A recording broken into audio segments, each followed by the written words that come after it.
Բարի երեկո հարգելի հայրենակիցներ, շնորհակալություն մեզ միանալու համար։ Ինչպես արդեն տեղեկացրել ենք, Առպա Տելեգրամ ալիքը այս երեկո հյուրընկալել է երգիչ, երգահան, ապրիլյան եւ արցախյան երկրորդ պատերազմների մասնակից ծնունդով հադրուցի Արտուր Խաչենցին։ Արտուր ջան, բարի երեկո, շնորհակալություն մեզ միանալու համար։ Բարի երեկո, ես եմ շնորհակալ հրավերքի համար, որովհետև իրականում նմանատիպ որակյալ մարդկանց հետ ու իրոք անհանգիստ ու մտածող մարդկանց հետ միշտ էլ հաճելի է փոխանակել մտքերով, տալ ու կիսվել գաղափարներով, պայքարել միասին, այսպես ասած։ Արտուր ջան, պատերազմի օրերին համացանցում քո կատարմամբ Գինիլից երգի կատարումը լայն տարածում գտավ, ոգևորելով հազարավոր մեր հայրենակիցներին եւ դրանով ողջ աշխարհին ի ցույց տվեց, թե ինչպիսին է հայ զինվորի իրական կերպարը, որին անհնար է կտրել այն արմատներից, որոնք մեր քաջերի, մեր նախնիների արյունով են սնուցվել։ Կարծում եմ հայրենասիրական երգերը միշտ մոգական ուժ են ունեցել մեր հայրենապահպանման գործում եւ այս պահին մեր հայ զինվորին օդի ու ջրի պես անհրաժեշտ է նման ոգեշնչող երգերը եւ եթե դեմ չես ինչպես կցանկանաս հաղորդման վերջում կամ եթե հիմա կցանկանանք մեկ անգամ եւս լսել այդ հիանալի երգը քո կատարմամբ ինչպես կցանկանաս հաղորդման վերջում երևի թողենք վերջում Շնորհակալություն Արտուր ջան։ Հարգելի մասնակիցներ, մինչ մեր զրույցին անցնելը ցանկանում եմ տեղեկացնել մեր ունկնդիրներին, որ բոլորը հնարավորություն կունենան հարցեր ուղղելու։ Իհարկե, տեսնենք ժամանակի հարցում որքան կարող ենք տեղավորվել մեր հաղորդման մեջ։ Հարգելի մասնակիցներ, մեր հաղորդման ֆորմատի ավանդույթը շարունակելով, բոլորիցս կխնդրեմ զերծ մնանք ցանկացած քաղաքական քննարկումներից։ Արտուր ջան, մի փոքր զրուցենք հիմնական, այսպես թեմաներից հետպատերազմյան եւ հայրենասիրական Եվ առաջին հարցս կցանկանամ քեզ ուղղել, փոքր կիսվես քո անցած ճանապարհով եւ մի փոքր զրուցենք հայի մեջ հայրենասիրական ոգու պահպանման եւ բարձրացման մասին։ Շնորհակալ եմ։ Փորձեմ հակերճ ներկայացնել։ Ծնվել եմ 96 թվականի ապրիլի 24-ին, ցեղասպանության նույն այդ օրը, ու անգամ ծննդականից մեջ օրը փոխված 25 է նշված, ու ես ինչքան 24 տարեկան տղա եմ ու 24 տարի էլ ծնունդ չեմ արել, բայց միշտ մտածել եմ, որ ամենալավ օրն եմ ծնվել, որովհետև ծնվել եմ ոչ թե լացելու համար, այլ ծնվել եմ, որ թշնամու քթերից բերելու նրա համար, որ ասես տալու, որ մի հայ չի մնա, այն էլ թանկարանում, այլ մենք այդ օրն էլ անգամ կծնվենք ու կկարողանանք դեմ առ դեմ հանդիման դուրս գալ ու պայքարել ու պահել մեր այդ ազգային գաղափարն ու պատիվը, մեր հայականությունը ու գաղափարը առհասարակ։ Ծնվել եմ Տոհմածարի առաջին տղամարդն եմ, տղա երեխան եմ, դրա համար ինձ կոչեցին իմ զոհված հորեղբոր անունով, ով զոհվեց մյուս Արցախյան պատերազմում անցած։ Եվ բացի սիմվոլիկ գրելուց բացի ես փորձում էի ոչ միայն ծնողներիս, պապական, պապիկների հույսերն ու այդ սպասումները արդարացնել ու լինել արժանի զավակ, հետնորդ, այլ նաև փորձել եմ նաև շարունակել իմ հորեղբոր գործը, փորձել եմ լինել նախ եւ առաջ լավ մարդ, հետո նոր լավ հայ, արժանի, մանավանդ հատկապես որ ուսերից Արցախ հայ լինելու վկայություններ ու գտնվելով այդ բոլոր տարիների կյանքից Արցախում, չհաշված վերջին 80-ական տարիներից, որ Երևանում եմ, ես միշտ փորձել եմ պատրաստ լինել, մարտական լինել, անկախ տարիքից իմ եւ ի վիճակի լինել մարտնչելու անկախ իմ մասնագիտությունից, թե ես երգիչ եմ, թե կամ չգիտեմ պոետ եմ կամ կոմպոզիտոր եմ, դա ընդհանրապես չէր խանգարում ու որտեվ ես նախ եւ առաջ գիտեի, որ ես հայրենիք պաշտպանելու խնդիր ունեմ, իմ դեմ սպառնացող, sense այսպես կասեմ, իմ գլխին ծանրացած եւ ես ցանկացած պահի պետք է պատրաստ լինեմ զենք վերցնելու ու պահելու իմ արժանապատվությունս։ 18 տարեկան հասակում տարբերություն շատ ու շատ խուսափողների, ես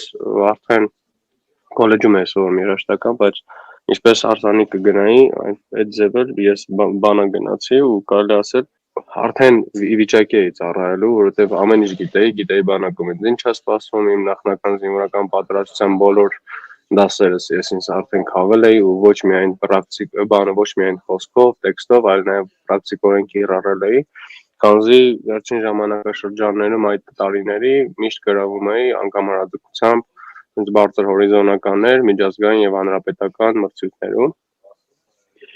Մի խոսքով կարճ անցնեմ, 2 տարի ծառայել եմ, ծառայության վերջին ամիսներից սկսեց ապրիլյան պատերազմը, որտեղ դիրքի ավակ էի ու գտնում է Իմիգվայում, այսպես ասած, աղդամը, որը հենց հեշտությամբ հանձնեցին մեր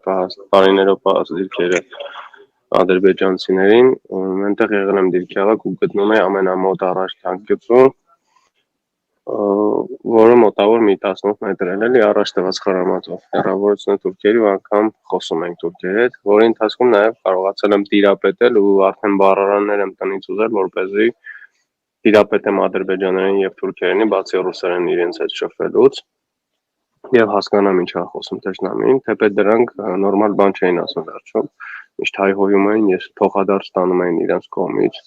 իրենց ասեին ու դրա փոխարեն երգում էինք անգամ դիրքում, որ դեին վոկալը բարձր էր, դրանք չէին կարողանում էլի խանգարել, ինչ էլ ուզեին, ինչքան էլ ուզեին օդ կրակեին, դրանցով չէր կանգ առնում իմ երեքը ու երաժշտությունը։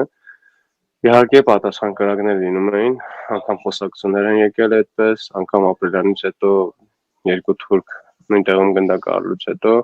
ինձ զրկեցին Գարեգին Նժդե մեդալից, անգամ զինվորական կոչումից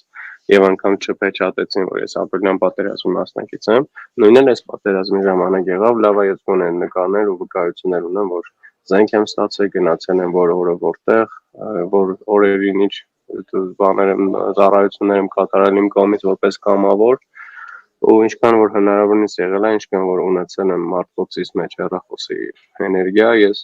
ֆիքսել եմ որոշ բաներ։ Մի խոսքով ապրիլյանը ավարտվեց, եղբայրս էլ էր եկել մոտս ծառայության, ապրիլյանից հետո արդեն որոշեցի մասնագիտությամբ շարունակել։ Եկա Երևան, ընդունեցի Կոմիտասի անվան պետական կոնսերվատորիա, անվճար առաջին տեղով եւ սկսեցի ուսումը շարունակել, սկսեցի հեղինակային երգեր գրել, սկսեցի առհասարակ ցանկացած պատրիոտ միտք, ցանկացած նմանատիպ ծրագրին որևէ մի կերպ իմ մասնակցությունը ունենալ։ Այս պատերազմի ժամանակ Երևանը արդեն Արցախից վերադարձել ամառային արձակուրդներիցս ու ուսումնական տարին վերասկսվելու համար, որտեղ արդեն կարանտինային այդ COVID վիճակն էր փակվում Հայաստանում ու ցավոք սրտի առավոտը լուսաբացին ես զանգ ստացա ընկերոջից կողմից ու ով ասում էր որ Արցախում պատերազմ է սկսել ու հենց սկսել են ռմբակոծել ձեր իսկ գյուղերը ես ասում եմ ինչ ես խոսում չեմ հավատում պետք է խոսամ նախ եւ առաջ ծնողներիս հետ զանգեցի papayin papan հերքեց բայց գիտեի այդ անհանգստությունը ու ձայնի մեջ այդ կասկածանքը խոսքը դղրդուն ինձ կասկածանք տվեց պատճառ դարձավ ու ես արդեն մեկնեցի այսպես ասած ախորս հետ խոսալուց հետո որ իմացա իրոք մեր գյուղի վրա արկեր են նետել ուղղաթիռներից եւ անօթաչու սարքեն են արդեն տարածքը վերազրնում ու ռմբակոծում ու հայրս եղբորս հետ ստիպված լինելով ծնող մամային ու քույրիկներին ու մնացած բոլոր յուղի ու քաղաքների այդ կին երեխեքին տանել տարանջատելու քաղաք գյուղերից ու տանելով պատասխանելով ավելի հետ գտնվող անտառներում իհարկե այդ պահին անհանգստությունը միակն է որ փորձել ամեն վարքյան շուտ հասնել ու գնալ կանգնել քո ընտանիքի կողքին ինչպես դա կաներ ցանկացած հայ մարդ ինչպես դա կաներ առհասարակ հայ չէ ցանկացած գիտակից մարդ երբ որ իր ընտանիքը կանգնած է վտանգի առաջ ու ինքը գտնում է մի 300-400 կիլոմետր հեռու իր ընտանիքից եւ դժվարացա որովհետեւ այստեղից ավտոմեքենաներ չէին գնում пассив էր ավտոստոպով էլ չէի կարողանում գնացի մի քանի տեղեր գրանցվեցի մահապարտներ եւ այլն վերջում ստացվեց գիշերը 1-ին դուրս եկա կոմանդոսի կամարական ջոկատետ քանի որ միջահայտել եմ իրենց այդ աշխատի դիրքերի ուղղությամբ Առավոտ 8-ին Շուշի էինք, 9-ին իջանք Ստեփանակերտում էլ տրանսպորտը չէր աշխատում, ու տենց իջանք Ստեփանակերտի ներքև, վիրավորներից բերող ավտոմեքենան արդեն հետ էր գնում, ու կարողացա այդ ավտոմեքենայով գնալ, միանալ արդեն Հադրութ, մի խոսքով գնացի տուն, նրանից հետո գնացի papayin եղբորս գտա, գնացի անտառից մայրիկիս քույրիկներիս հետ ավտոմեքենա գտա, որպես ուղարկեմ Սյունիք, Գյառիս կողմ ու ես եղբորս ու հորս հետ մնացի, որպեսզի շարունակեմ, այսպես ասած, այդ պայքարը հավատալով, որ ամեն ինչ լավ կլինի, հավատալով, որ կանխարգել ենք ու դեմ կառնենք, չենք թողնի թշնամուն առաջ գալ, սակայն տարբեր դավաճանությունների, սակայն սպառազինությամբ ոչ անհրաժեշտ տեխնիկան ունենալու եւ նմանատիպ այլ ոչ կազմակերպված հրամանատարական որոշակի ու բազմաթիվ բոլորը խնդիրեր բլուս չկար այս պատերազմում։ Ուղղակի եզրափակես ամեն ինչը նրանով, որ սա պատերազմ չէր, սա ազգասպանություն էր ու մենք մասնակիցներս ովքեր ողջ ենք մնացել ավելի լուրջ պարտականություններ ունենք մեր ուսերին, որովհետև քանի դեռ սաղ ենք մնացել, այսպես ասած կրակն ենք ընկել, պետքա բազում մեր առաքելությունները հազարապատկվեր չէ, այլ միլիոնապատկում են ու իրականում այն ժամանակ էլ մտածում ենք, որ ումա պետք է տողը առանց երեխաների։ Ես հիմա տանս համար չեմ ցավում, որ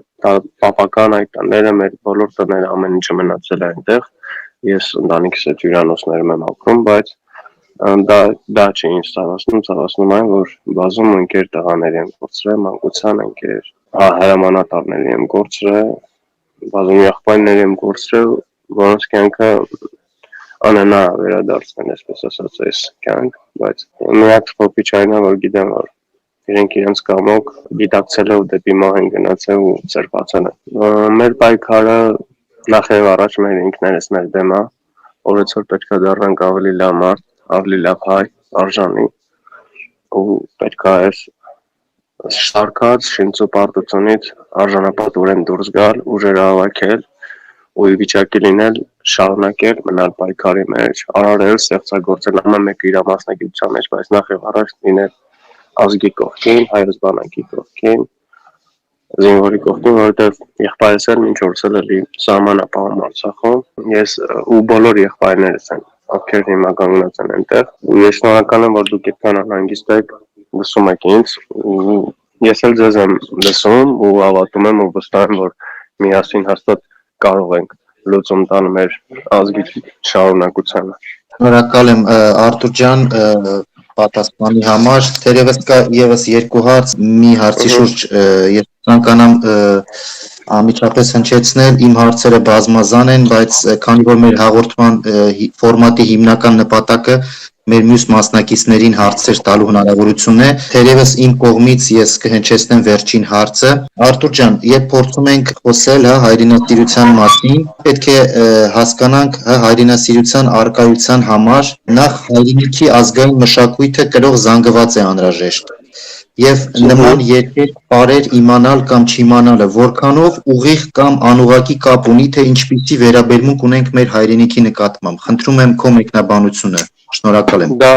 Դա միայն ազգից չի գալիս, դա մարդկային բնածն է իմ կարծիքով, որովհետև նախ եւ առաջ միջև խոսքը արտաբերել լինելը, երբ որ մարդիկ դեռևս նախնադարում քարանձավներում էին ապրում, իրար հետ շփվում էին, ինչպես օրինակ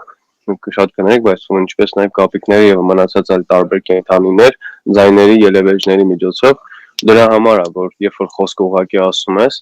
ինքը այդքան ազդեցիկ չի ու ավելի շուտ տեղ չի հասնում, ինչքան դու երգի միջոցով կամ ձայնավոր ձևով կերպով ես խրոխտ կամ չգիտեմ ցածր տոնայնությամբ կամ ավելի բարձր տոնայնությամբ ես դա ներկայացնում ու դրա համար երգն ու պարը դա ազգային գենետիկա է, որով մենք դրա մեջ է նաև մտնում էր հայոց պատմությունը ու ամեն մի երգ մի պատմություն է, եթե ոչ մի քանի լեգենդար պատմություններ, ամեն մի պար, ամեն մի շարժում, դա այսպես ասած ոնց որ յուրաքանչյուրը մի խազա, մի գորգանախշա մեր ինչպես գորգերի վրա է, մեր ազգային ճակատագրի, մեր անցած օղու ու մեր մնացած այդ բոլոր դժվարությունների հաղթահարման վկայությունն է, որովհետև եթե գրավելով թուրքերը մի կողմ մեր եկեղեցիները կարող են ջնջել, քանդել, մաքրել մեր եկեղեցիների վրա գրված բազարավոր, հազարավոր, միլիոնավոր տարիներ առաջվա գրությունները, իսկ երգի պարո եւ այդ ամեն ինչը եթե մենք այսպես ասած մեր վրա կրենք ու պահպանենք, դրանք անքննելի է ու դրանք չեն կարող որևէ կերպ ջնջել։ Դրա համար ցանկացած հայ ընտանիք պետք է մտածի, թե ինչպես է սերմանելու իր զավակին, որպեսզի նա հասկանա ինչ ազգության է պատկանում, ինչ դժվար ճանապարհ ու պատմություն է անցել, ինչերի է հաղթահարել, ինչերի է ծնկի եկել ու պետքա նախ եւ առաջ շուտ թափ տալ իրան ու անցնել առաջ։ Դրա համար երբ որ ճիշտ սերմանվի սկզբից, անգամ մայրական արգանդի մեջ երեխային պետք է հասկացնել, որ ինքը իրան դժվարություն է սպասում, քանի որ ինքը հայ է, քանի որ ինքը ամենահին ազգն է, քանի որ ինքը առաջին քրիստոնյան է, քանի որ ինքը ունի ուժեղ պատմություն ու բոլոր ազգերը, այսպես ասած, իրենց ուժը ծառացրել են մեր ազգի վրա, աչք ունեն մեր ազգի վրա։ Իմ կարծիքով դա է պատճառը, որ մենք երկու պարով մեր մշակույթով նախ եւ առաջ պետք է միշտ ուժեղ լինենք, որովհետեւ դա էլ է զենք կռվի դաշտում անգամ դուք տեսաք այդ գինիլիցը, այդ ժամանակ ես ընդամենը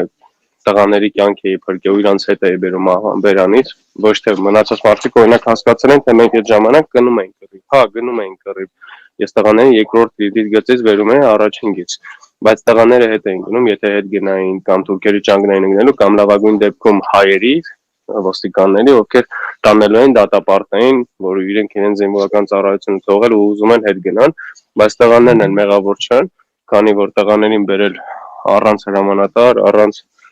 եւ այլնի, առանց կարգադրման, առանց քարտեզի, առանց տեղանքը ծանոթացնելու, թողել էին Ջաբրայելում 100 հոգանոց վաշտից կոտորել էին 70 հոգուն ու մնացել են ընդամենը 30 հոգի։ Ու իմ մոտ ստացվեց ընդամենը փրկել 25 հոգու կյանք, 5 հոգու կյանք մոտս չստացվեց, քանի որ տղաները ինձ չլսեցին եւ գնացին անտառում ու թուրքի հետախուզների ջանք ընկան, մենք արդեն հաջորդ օրը իրանց կենթանի չկարողացան գտնել։ Նարեկի հարցը հետևյալն էր, ասում է Հադրութից եւ այլ բնակավայրերից տեղահանված ժողովուրդին պետությունը իրանց օգնում է դեռ ոչ եւ ուզում է ասել դրսի կամ սփյուռքի հայերը ինչով կարան իրենց օգնեն։ Իհարկե չեն օգնում ոչ Հադրութի, ոչ Շուշիի, ոչ էլ առհասարակ Քյալբաջարի ու մնացած այդ հատվածում ովքեր անտոն են մնացել, ովքեր առանց օթևանի են մնացել, տվյալ մարդիկ ինչով իր մասնագիտությամբ կարողանում է գործեր են փնտրում, որպեսզի գործի աշխատանքի ընդունեն, որ կարողանան տներ կամ գտնել վարձակալության, որպեսզի շարունակեն ապրել, մինչև կվերադառնան, մինչև իրենց ամբողջ կյանքը հույս փայփայելով, փափագելով, որ կվերադառնան իրենց իսկ հայրական տները։ Ու տվյալ մարդկանց ընդամենը տրվել է միանվագ 300,000 դրամ գումար, որը կազմում է $600 էլի միանվագ ու վերջը այդ ամեն ինչն է եղել, որ տվյալ մարդու ընտանիքի գլխականակով դա տրվել է զուտ տունը կորցնելու համար, որից այլ օգնություն չի եղել տվյալ մարդկանց կողմից ու մի քանի $100 էլ տվել են նրանց, ովքեր պատերազմի մասնակցություն ունեցել են։ Այդքանը։ Ու ես էլ մեկ օրինակը բերեմ իմ վրա, ես էլ հյուրանոցներում ու վարձով այս վիճակների մեջ եմ ու անգամ միջև հիմա էլ եղբայրս առաջնագծում լինելով ու մեծ քույրիկս էլ ուսումը շարունակելով Ստեփանակերտում, անգամ մինչ օրս չեն կարողանում գտնել վարձակալության տուն ու ստիպված եղբայրս ու քույրիկս մնում են մեր բարեկամների տներում, որպեսզի մինչև կարողանանք մի որոշ ժամանակ հետո գոնե փորձենք լուծում տալ այդ հարցին։ Ու մեզանից ավելի վատ վիճակում մարդիկ էլ կան, բազմազավակ ընտանիքներ, որոնք, չգիտեմ, մարդիկ կան, որ մինչև հիմա պատվարներում են, մարդիկ կան, ովքեր ինչ-որ կիսաավեր, կիսաքանդված շինություններում են, բայց ավելի ցավալի է, երբ որ մեր զինվորները, ծառայություն իրականացնող զինվորները Ջերմուկում, Ղափանում, Արցախի տարբեր այլ ուղղություններում գտնվում են սովետական քանդված դպրոցների կամ գործարանների այլ այդպես քանդված շինությունների պատերի ներսում, չունենալով շատ դեպքերում անգամ կտուր, ու իրենց հանգիստը կարծես թե մարտական դիրքերից հետո իրականացնում են այնտեղ, դա ավելի խայտառակելի է, որովհետև ինձ թվում է գոնե պատերազմից հետո մեր ազգը ուշքը, խելքը, գլուխը կհավաքի ու կսկսի ճիշտ աշխատել, ճիշտ վերականգնվել, ճիշտ կազմակերպել ու գոնե տվյալ կենթանի մնացած հերոսներին օգնության կհասնեն մեր, քանի որ մեր զինվորները էլի եմ ասում, առանց հանգստի մինչ օրս էլի շարունակում են իրենց մարտական ծառայությունը, հերթապահությունը իրականացնել ազնանվեր։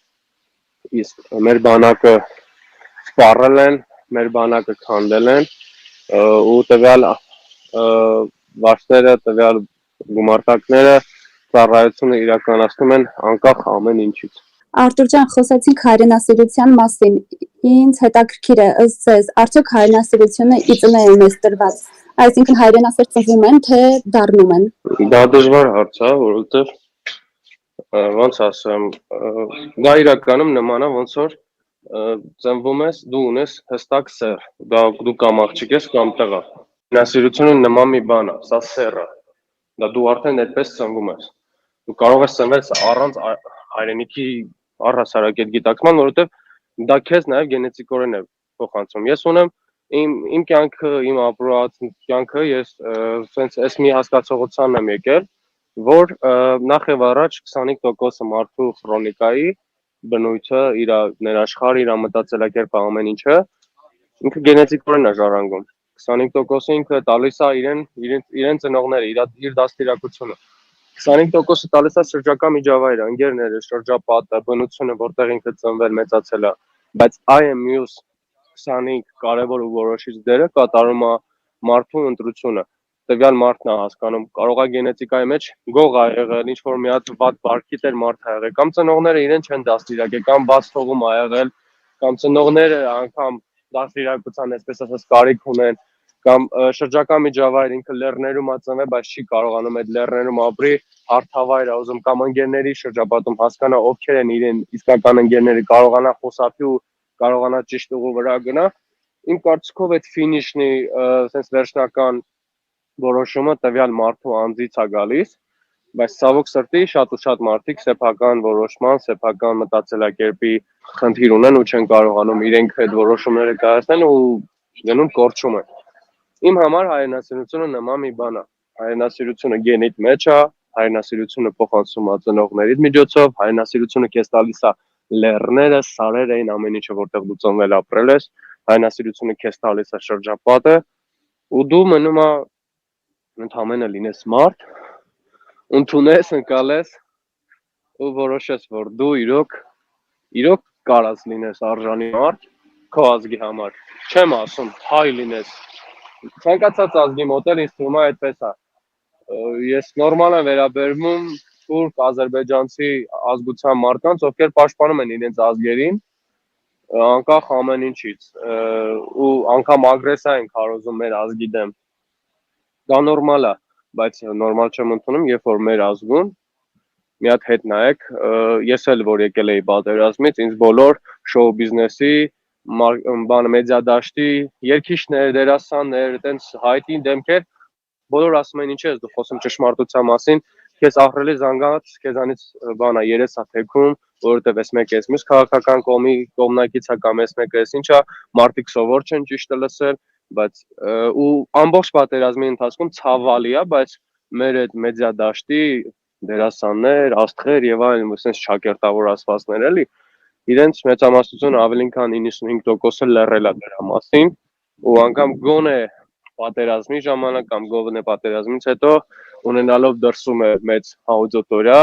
ոչ միայն հայեր, այլ նաեւ այլազգիներ, գոնե մի հատ story, post-ի միջոցով չեն ասել, գիտեք, մեզ Արցախում կոտորում են, ժողովուրդ, եկեք հասեք, աչք բացեք, արդարություն ենք ուզում աշխարհից։ Չեմ ասում ինչպես ադրբեջանցի, Ռուսաստանի հատկապես շոու բիզնեսի ներկայացիները, որ ասենց խմբակային ագրեսիա են քարոզում ու ամեն ձև անում էին, անգամ բանը վախեցնելով շատ ու շատ ու իրանց համար թքած, որ իրենց աուդիտորիայից կկորցնեին հայ հետևորդների, հայ լսողների, բայց ցավալին այն էր ու ավելի վիրավորական է, որովհետև ես ինքս իմ ֆրենդներից ջնջել եմ շատ ու շատ մարդկանց, ովքեր լսել են պատերազմից հետո տեսել են, որ իրանք ոչ միայն փակուն կամ տանը առանձին լսում են այդ տվյալ մարդկանց երաժշտությունը ստեղծածը, այլ նաև կիսվում են սթորիներով եւ այլն են պարագայում, երբ որ իմ ընկերների, զոհված նահատակված ընկերների մարմինները դեռ թարմ են, արուները դեռ թարմ են ու տենց բազում տարիներ ա լինելու, քանի դեռ իմ հայրենիքը, իմ տունը գտնվում այդ տվյալը թշնամու ձեռքի տակ ու իրենք պատերազմից հետո են նոր կարողանում իրենց թույլ տան ասել մենք վերադարձել ենք մեր պապական հողեր, իսկ մեր, այսպես ասած, անչափահաս պատանիները այդ երգերի, այդ վիդեոների տակ պարում են, TikTok-ներ են անում, ես չգիտեմ ինչ որ story-ներ են անում ու ասենց հրճվելով ինքները իրենցով տեղադրում են, չհասկանալ, ես չեմ եղադրում, ինձ թվում է տվյալ մարդիկ երևի ծնող չունեն կամ եղբայր քույր ունեն հասու բանը գիտակից, որ խելք բացատրեն, Իսկ ես եթե տվյալ մարդը մոտիկ է լինում, փորձում եմ իրեն հասկացնել, իսկ եթե չեն հասկանում, ասում եմ հաջողություն, դու չես կարող լինել իմ ընկերը, իմ գաղափարակիցը։ Շատ շնորհակալություն պատասխանի համար։ Մի հարց էլ տամ Արտուր ջան, եւ թողենք մնացածին արդեն մնացածը հարց տան։ Մի այսպեսի թևավոր խոսք կա, չէ, չգիտակցված մահը մահ է, գիտակցված մահը անմահություն։ Արդյոք ամեն անգամ պատերազմի դաշտ մեկնելուց գիտակցված եք գնացել։ Ինչ եք զգացել, երբ հրաժեշտ եք տվել ընտանիքին եւ ինչպես են քո ծնողները վերաբերվել այդ ամենին։ Իհարկե, նորմալ եմ վերաբերվել, երբ որ սկզբից զանգում էի, հորս որ գնայի Արցախ, հայրս ասում էր դու Երևանում վեր են գիտեղդ, ես մամային քույրիկների հետ կուղարկեմ, որ դիմավորող մարդ լինի։ Ես էլ իրանց հասկացրել եմ, որ գիտեք, այստեղ ես տարիներով ապրել եմ ու իմ ծնկերներ ունեմ, ովքեր կարող են դիմավորել մամային քույրիկների հետ, իսկ ես եղբորս ու հորս կողքին եմ միայն ինձ տեսնում։ Ու գնացի, հետո մամային խաբելով ուղարկեցի, ասեցի մի քանի օր հետո ես հետ կգամ քո հետ, բայց իհարկե մնացի հորս ու աղբորս հետ։ Ու անգամ Հադրութը կորցնելուց հետո, երբ որ Դավիթ բեկի ուղղությամբ էր պատերազմը արդեն տեղափոխվել նաև, ես Սյունիքից մամային քույրիկների հետ երբ որ տեղափոխեցի Երևան, 3 օր մնացի Երևանում, զինտեխնիկա հավաքագրեցի ու նորից հետ ճանապարհվեցի։ Ես անգամ չէի ուզում մամային հաջող ասեի, հրաժեշտ տայի, բայց ստիպված եղալ գոնե կանչել ընկերոջս տուն ու այնտեղ բոլորի հետ միասին ասել, արդեն զինվորական նպարտ համազգեստով ներս եմ մտել ու ասել եմ գնում եմ, իհարկե իրանց համար շոկ ա եղել, բայց անսպասելի չի եղել, գիտեին, որ իշքան էլ ես իրանց ասում եմ, չէ, նորմալ է, հա, էլի կմնամ, էլի դեռևս կմնամ, բայց Անկե երբ որ հայրենիքն է կանչում, երբ որ եղբայրդ ու հայրդ են այնտեղ, երբ որ քո տունն է այնտեղ, ու անկախ ամեն ինչից, երբ որ դու արդեն տունդ կորցրել ես թշնամու տիրապետության տակ գտնվում, այնտեղ ունեինք որոշակի հայկական գյուղեր, ունեինք 3-4 դարի եկեղեցի, որի պաշտպանությունը իմ համար առաջնահերթ է եղել։ Ու ես ինչի եմ ամեն անգամ գիտակցված գնացել դեպի այդ մահը, որովհետև ես հավատով մարդ եմ, ես քրիստոնյա եմ, ես միշտ հավատացել եմ այդ խաչին, ես հավատացել եմ Աստծուն, Քրիստոսին ու ամեն անգամ աղոթքով գնալով այնտեղ ամեն գիշեր կանգնած տեղս զենք բեռնած տեղս ես որ մտքիս մեջ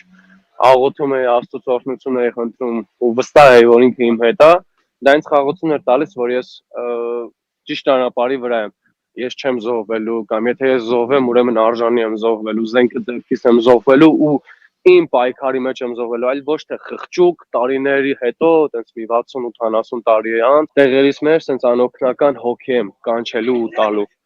Դրա համար գիտակցված մա, եթե մարդը հասկանում է ինքը ինչի համար է իր կյանքը վտանգի առաջ դնում, դրանից լավ հաճույք չկա։ Իհարկե ադրենալին կա, անհանգստություն կա, բայց ես երբեք չեմ վախեցել, որ կարող եմ մեռնել։ Դրա համար էլ երևի այդ հավատքի խաղաղությունն է, որ ինձ պահել է ու փաստորեն ես չեմ սխալվել, ես կենթանի եմ ու բազում գործեր ունեմ անելու, ես կենթանի եմ մնացել իմ եղբորս, հորս հետ, բայց թեպետ կորցնելով բազում ընկերների, բայց չգիտեմ, մեկը հավատում եմ Աստծո զորությանը, Աստծո խաղաղությանը ու հավատում եմ, որ տվյալ ընկերներս էլ ինձանից վարակված, ես էլ իրանցից վարակված, մենք առանց իրար ոչ մի բան ենք, հիմա իհարկե հոգեպես հաշմանդամ եմ առանց իրանց, բայց իրանց թափածարունն է ուշ տալիս, որ ես պիտի վերադառնամ, ես պիտի ազատագրեմ իմ տունը, ես վաղ թե ուշ պետք է էլի շարունակեմ։ Մի խոսքով, հույզերը շատ են իրականում, կարող է մի քիչ ավել եմ բացատրում, մի քիչ, բայց տալիս եմ ու խոսում եմ այն ինչ որ իրականում ես անկեղծ մտածում եմ այդպես ու ապրում եմ այդպես։ Բարի երեկո, եղբայր, նախ եւ առաջ ասեմ, որ հպարտանում եմ, որ մենք քո նման երիտասարդություն ունենք։ Ես վստահ եմ, որ ամեն ինչ դեռ առջևում է։ Իմ հարցը հետեւյալն է։ Ես վստահ եմ, որ եղել են անքուն գիշերներ պատերազմից հետո շատ դժվար պահեր, էմոցիոնալ եւ հոգեվոր։ Ասա խնդրում եմ, ինչն է քեզ ուժ տալիս առավոտը արթնանալուց, ինչն է քեզ ուժ տալիս շարունակելու կյանքը եւ պայքարելու եւ այդ մոտիվացիայի աղբյուրը։ Ձեզ նույնպես Լեո ջան, Լեո եղբայր ասեմ, հնգեր, իրականում ես ապրիլյանից հետո անքնություն կար, ես մինչև գիշերվա 3-4-ը չէի կարողանում քնել, այս պատերազմից հետո ես մինչև առավոտը լույսը բացվել է 5-6 էլի չեմ կարողանում քնել ու եմ էլ կարող անընդհատ քնաբերել դեղամիջոց օգտագործել, որպեսզի քնեմ, ամբողջ գիշեր այդ մտքերը գալիս են, այդ մտքերը դառնում են բանաստեղծություններ, այդ մտքերը դառնում են երգեր, դա է սիմուլ, դա է մոտիվացիա տալիս շարունակելու, ապրելու։ Մտքերս հանձնում եմ թղթին, հանձնում եմ գիտարին, դաշնամուրին ու հետագա իմ ասում եմ տղաները, որոնք զոհվել են, ես չեմ կարող իմ ընկերոված ընկերների ծնողներին, երբ որ ես գրքում եմ, քույրիկ եղբայրներին, որ գրքում եմ, ես ասում ես չեմ կարող դառնալ տվյալ մարդ, բայց իմացեք, որ ես ձեր ընտանիքի անդամն եմ, ձեր զավակն եմ ու ինչքան կարողանամ ես ձեր համար միշտ պարտական եմ ու պատրաստ եմ ամեն ինչ անել, որ դուք իմանաք, որ իմ նման տղաներ ունեք, ովքեր գնահատում են, հասկանում են, ցավում են ու ապրում են այդ ցավով ու ես եթե միջև այդ հադրութը պաշտում եմ իմ զոհված հոպարի համար, նրա համար, որ ես ծնվել եմ, որ այդ լեռների մեջ եմ սնուցվել ու շտացել ներուժ, այլ այս պատերազմի ու մնացած պատերազմների ժամանակ, որ այդքան սուրբ երեխաների արունն է հեղվել այդտեղ, ինքը գնալով իմ համար այդ հողը սուրբ է դարձել, հադրութը չէ, ամեն մի թիզը Արցախի, ամեն մի կտորը Հայաստանի, որովհետև ես Ղափան եմ գնում 3 տարածք, 3 հատված ես կիլոմետրերով ադրբեջանական զինուժի ներսով եմ ճեղքում, ասնում գնում, ասնում այնտեղ ու իմ համար ցավալի է, որ մենք հզոր ազգ էինք, պետություն էինք, պետություններ էինք ու հիմա մեզ սարքել են ոչ թե ռագատկայի, այսպես ասած, քար, այլ սարքել են ձեռ առնելու ինչ-որ մի հատ գործիք, բայց մենք քանի կանք, քանի պայքարում ենք, քանի չենք կոտրվել ու մենք իրավունք չունենք կոտրվելու, որովհետև տղաները չեն զոհվել, որ այսօր մենք կոտրվենք, լաց լինենք, տղաները բոլորը ովքեր զոհվել են, իրենք հավատացել են հաղթանակի։ Ու մենք էլ միջև վերջին վարկյանը հավատացել ենք, որ հաղթելու ենք։ Ու մենք հաղթել ենք, որովհետև մի հատ կռված պատերազմի մասնակից, դուք նույնպես, ինչով որ կարողացել է այդտեղից, հեռավոր տեղերից փորձել է ամեն հնարավորին բաներով օգտակար լինել, օգնել, իր ազգի կողքին լինել, դուք բոլորը հերոսներ եք ու մենք միասնական հաղթել ենք, որովհետև մենք արել ենք հնարավորին ու անհնարին ամեն բան։ Ինչ որ անգամ մտածել ենք մեր հնարավորությունների սահմաններից դուրս է։ Ու այդ ամեն ինչն է ինձ ուժ տալիս, ներուժ տալիս, որ ես պիտի ապրեմ, պիտի արարեմ, ստեղծագործեմ, մնամ, պայքարեմ, լինեմ ավելի լավ հայ, լինեմ ավելի շատ պայքարող ու լինեմ ավելի շատ աշխատող։ Ու գիշերներն էլ որ չեմ քնում, ասում եմ ոչինչ, որ մեռնեմ այն ժամանակ խորը ու երկար կքնեմ։ Հիմա քանի երիտասարդ եմ, քանի արյունս եռում է, քանի արարելու, ստեղծագործելու, պայքարելու,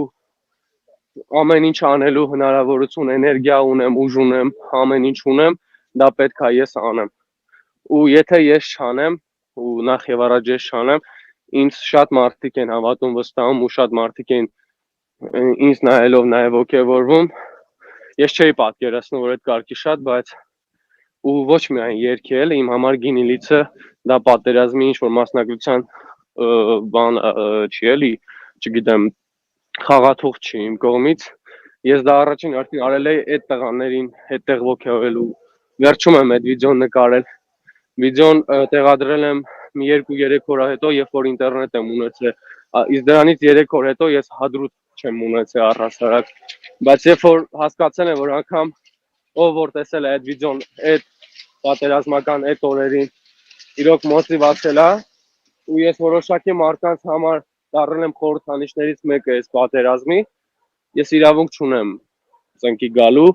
ես իրավունք չունեմ վատ մարդ լինելու, ես իրավունք չունեմ թույլը լինելու։ Ես հայի գենն եմ կրում, ու այդ գենս պետք է միշտ վեհ պահեմ։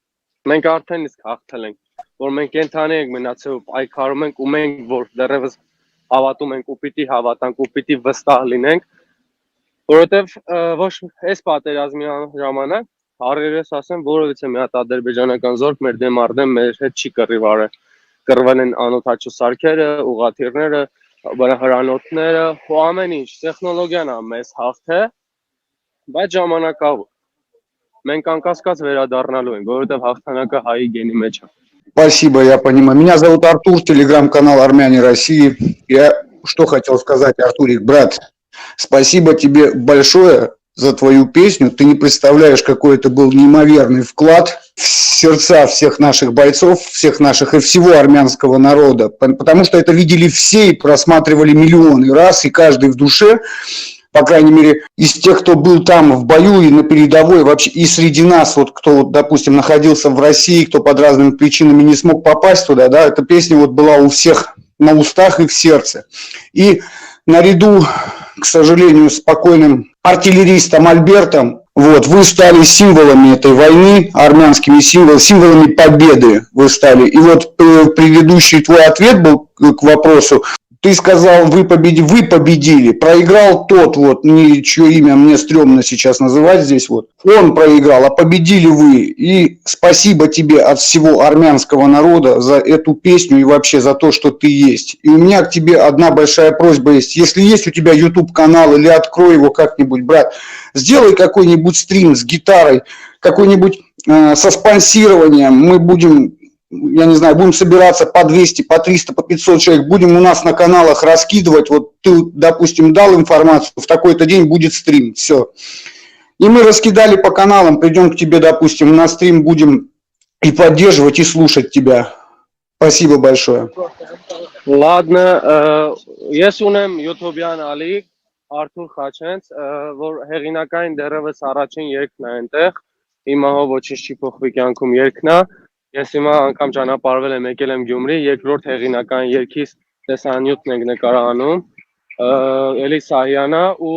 շուտով լինելու է նաև այդ ձեր ասած սիմվոլ երգի ձայնագրությունը, դա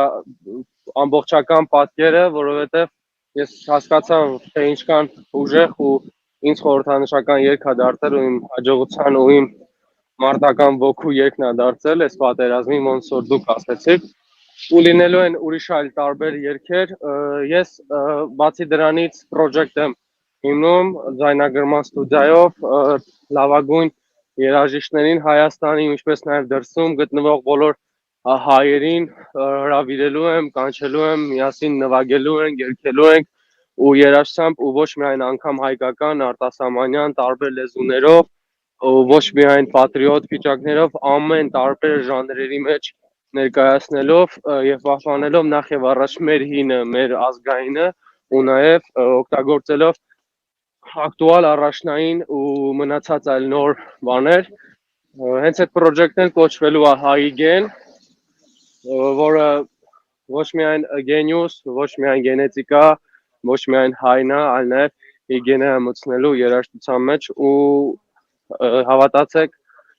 ամեն ինչ լավ է լինելու, մենք բոլորս նախ եւ առաջ պետք է պայքարենք մեր մասնագիտության մեջ ու փայլենք, որովհետեւ մենք նախ եւ առաջ դրանում ենք լավը ու եթե մենք բոլորս մեր օղակում մեր տեղը լավ գործենք, աշխատենք,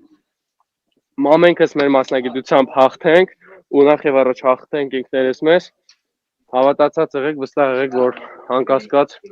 լույս ու արև նորից ու նորից բացվելու է մեր ազգի գլխավերևում. Артур Джан, ну, в двух словах скажу, очень рад с тобой пообщаться. Твоя песня, не представляешь, как воодушевила. Энքան ինձ ուշ տվեց այն պահին, երբ որ այդ մարդերը գնում էր и ես Մոսկվայում, ես Краснодарից եմ բժիշկ, и ես Москвою Сбагвадзе, я организовал гуманитарную миссию, и мы отправляли средства первой помощи для солдат. То есть это жгуты, гемостатики и так далее, аптечки, сумки. То есть миссиян гыргумеш это ньютера, որոնք օգտագործում են զինվորը առաջի վիրավորանք ստանալուց հետո, էլի։ Ես գիտես ինչ հարց քեզ կուզեի տա, էլի, որովհետև ասենք թե այդքան լավ կապ չունեմ զինվորների հետ, դու կռվելու ընթացքում, երբ որ մարտերին մասնակցեցիր, ես հասկանում եմ, որ թուրքերի,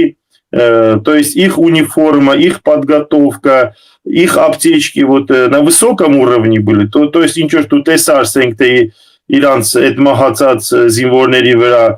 մեծ մակարդակի էր այդ փրկարարական սախ մոմենտները։ Նախ եւ առաջ ասում եմ, ադրբեջանական շատ քիչ ազգության մարդ է մեր դեմ կռիվ արել, հիմնականում կռվում էին վարձկաններ, տվյալ վարձկանները գտնվում են թմրամիջոցների տակ։ Իրենց մոտ անգամ շատ դեպքերում սնունդ չկար։ իրենց մոտ սուխաֆրուկներ էին, իրենց մոտ ցուսապայոկներն էին, սև բան այդ չոր բաները, բայց նախ եւ առաջ իրենց մոտ կար ադրենալիններ, թմրամիջոցներ, դեղեր եւ այլն, որոնք իրենք 2-3 անընդհատ ու այսպես ասած տարբեր տեսակ են եղել, նրանք օգտագործում, դրանք հետագայում մենք հանձնել ենք մեր ազգային անվտանգությունը, հետազոտել են, հետաքննել են։ Մի խոսքով իրանց մոտ անգամ սենց ասած ձևի համար որովհետեւ բինտ կամ ինչ որ բան չի եղել, որովհետեւ գրոհայինները անգամ երբ որ իրենց խփում էր, իրանք չէին էլ մտածում կողակիցին վիրակապեն, օգնության հասնեն եւ այլն, որովհետեւ բոլորի ուղեղը գտնում էր ոչ թափ վիճակում, նորմալ մարդը չի կարող հարձակվել մեր հողի վրա ու այն պարագայում երբ որ գիտի դա մեր հողն է ու մենք գտնում ենք մեր հայրենիքում, դրա համար իրենք նախորոք փուլ Սիրիայից, այդ Լիբանանից, տարբեր այդ պայթյուններից եւ այլն ու սոցիալական վատ ապրող մարդկանց կարողացել են գնել, այսպես ասած, ու գումարի դիմաց տանել իրենց մոտ, պատրաստել այդ թմրամիջոցներով, իրենց գումար տալով կամ հետագա խոստումներ տալով դեմ տրամադրել մեզ։ Նրանց մոտ այդքան էլ ուժեղ չի եղել այդ բժշկական այդ ամեն ինչը։ Մեր մոտ էլ որ եղել է, շատ քչերն են իրականում կարողացել օգտվել դրանից։ Նախ եւ առաջ մենք բուժքույրերի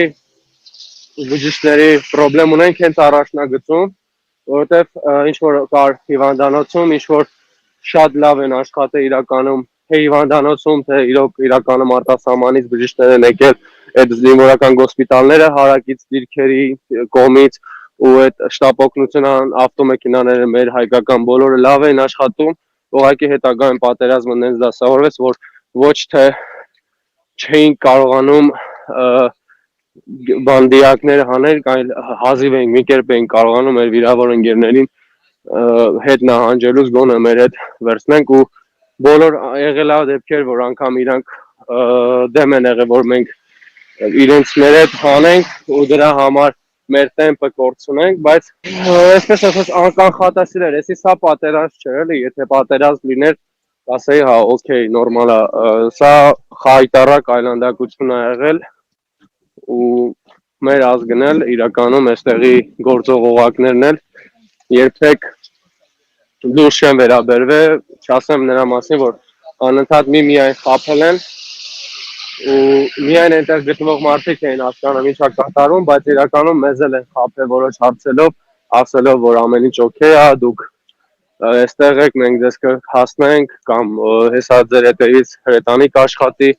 Մի խոսքով կոնկրետ ադրբեջանական զորքը, որ մեր դեմ կռվել է, իրենք անգամ չունեին այդ ամեն ինչը, չունեին ինչ-որ դեղ, բինտ, որովհետեւ վիրակապ,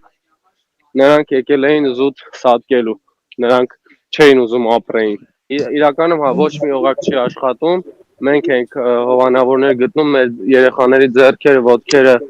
այդ պրոթեզավորման հարցերով ու ես շատ լավ եմ իմանում, շատ լավ եմ հասկանում նման օգնությունները եւ այլն միջորս էլի զրահաբաշխոններ, այդ տակ հագուստներ, զրահ այդ կոշիկներ, ներսի տակացուցիչներ եւ այլն, ինչեւ որս էլ մենք նման բաները տանում ենք, մեծ քանակով արդեն երբ որ կուտակվում է։ Արտուր ջան, մենակ Ռուսաստանից 25000 հատ բրոնի ժիլետ է եկել Հայաստան, բայց մինչև հիմի մեր երեխեքը առանց բրոնի ժիլետներ են կայնած նորմալ։ Դա գնձի համար տրագեդիա է։ Ես մինչև հիմի չեմ հասկնա, թե ինչի դա ամեն ինչը ղրգածը տեղ նորմալ չի հասնի։ Դրա համար ես պատերազմի ժամանակ էլ, պատերազմից հետո էլ իրականում դրանք դրված էին ու վաճառում էին։ Մենք երբ որ ես եկել եմ Երևան, շատ բաներ ես Երևանից գնել եմ տարել, ոչ թե ես ինձ օգնություն են տվել, շատ բաներ ես գնել եմ տվել, կամ իմ ընկերներն են ինձ տվել, կապերի միջոցով դրսից բերել են տվել, որ ուղարկեն ինձ բրոնժիլետ, օպտիկատ, ջերմադիտակներ եւ այլն։ Բարև ձեզ հարգելի հայր ջան, բարև Արտուր ջան, շնորհակալություն քեզ մեռնեմ սրտիդ քո հայ լինելու համար, շնորհակալություն եւ խորին խոնարհվում եմ քո ծնողների առջև։ Ես Կրասնոդար քաղաքից եմ, Բրատիա Արմենիա Արաքս կազմակերպություն ներկայացուցիչն եմ։ Հարցս ուղեկցում եմ քեզ Արտուր ջան, ուզում եմ հենց քո միտքը, հենց քո ասենք տեսլական է, էլի հասկանամ, ախպերս մի հատ ասա, ցավոտանա մենք հասկանանք ստեղ Կրասնոդար քաղաքում էլի մեր հետագա քայլերը։ Այն ինչ որ դու տեսել ես, այն ինչի միջով դու անցել ես, ոչ մեկին չենք ցանկանա պատերազմը դավադ բանա, սաղս էլ հասկանում ենք, բայց կա կոնկրետ, ասենք, ողջ մնալու արվեստը, չէ՞, մեր ասենք Վարդանովը այդ գործով զբաղվում է։ Ես ուզում եմ հասկանամ հոգեբանականորեն, ասենք, ռուսերեն ասեմ, էլի, психологически,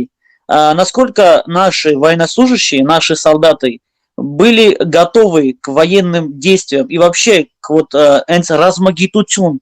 բարի բուն իմաստով մեր տղաները այն ասենք աստիճանի, որ պահանջված է ներկա պահին, իրանք պատրաստված են, իրանք պատրաստում են, и спасибо за предоставленную возможность, и спасибо за то, что эта организация ԱՐՊ существует. Ձեր շնորհակալություն, սկսեմ առաջին հարցից։ Նախ եւ առաջ մեր բանակում հոգեբանները հենց մասնագիտացված չէին,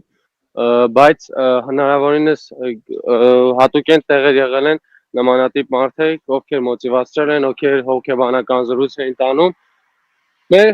պատերազմի ժամանակ հավատացեք, բոլորն էլ պատրաստ էին պատերազմելու, բոլորն էլ անկախ ամեն ինչից, դրա համար վստահ եղեք, որ այդքան 44 օր դիմադրել ենք, պայքարել ենք,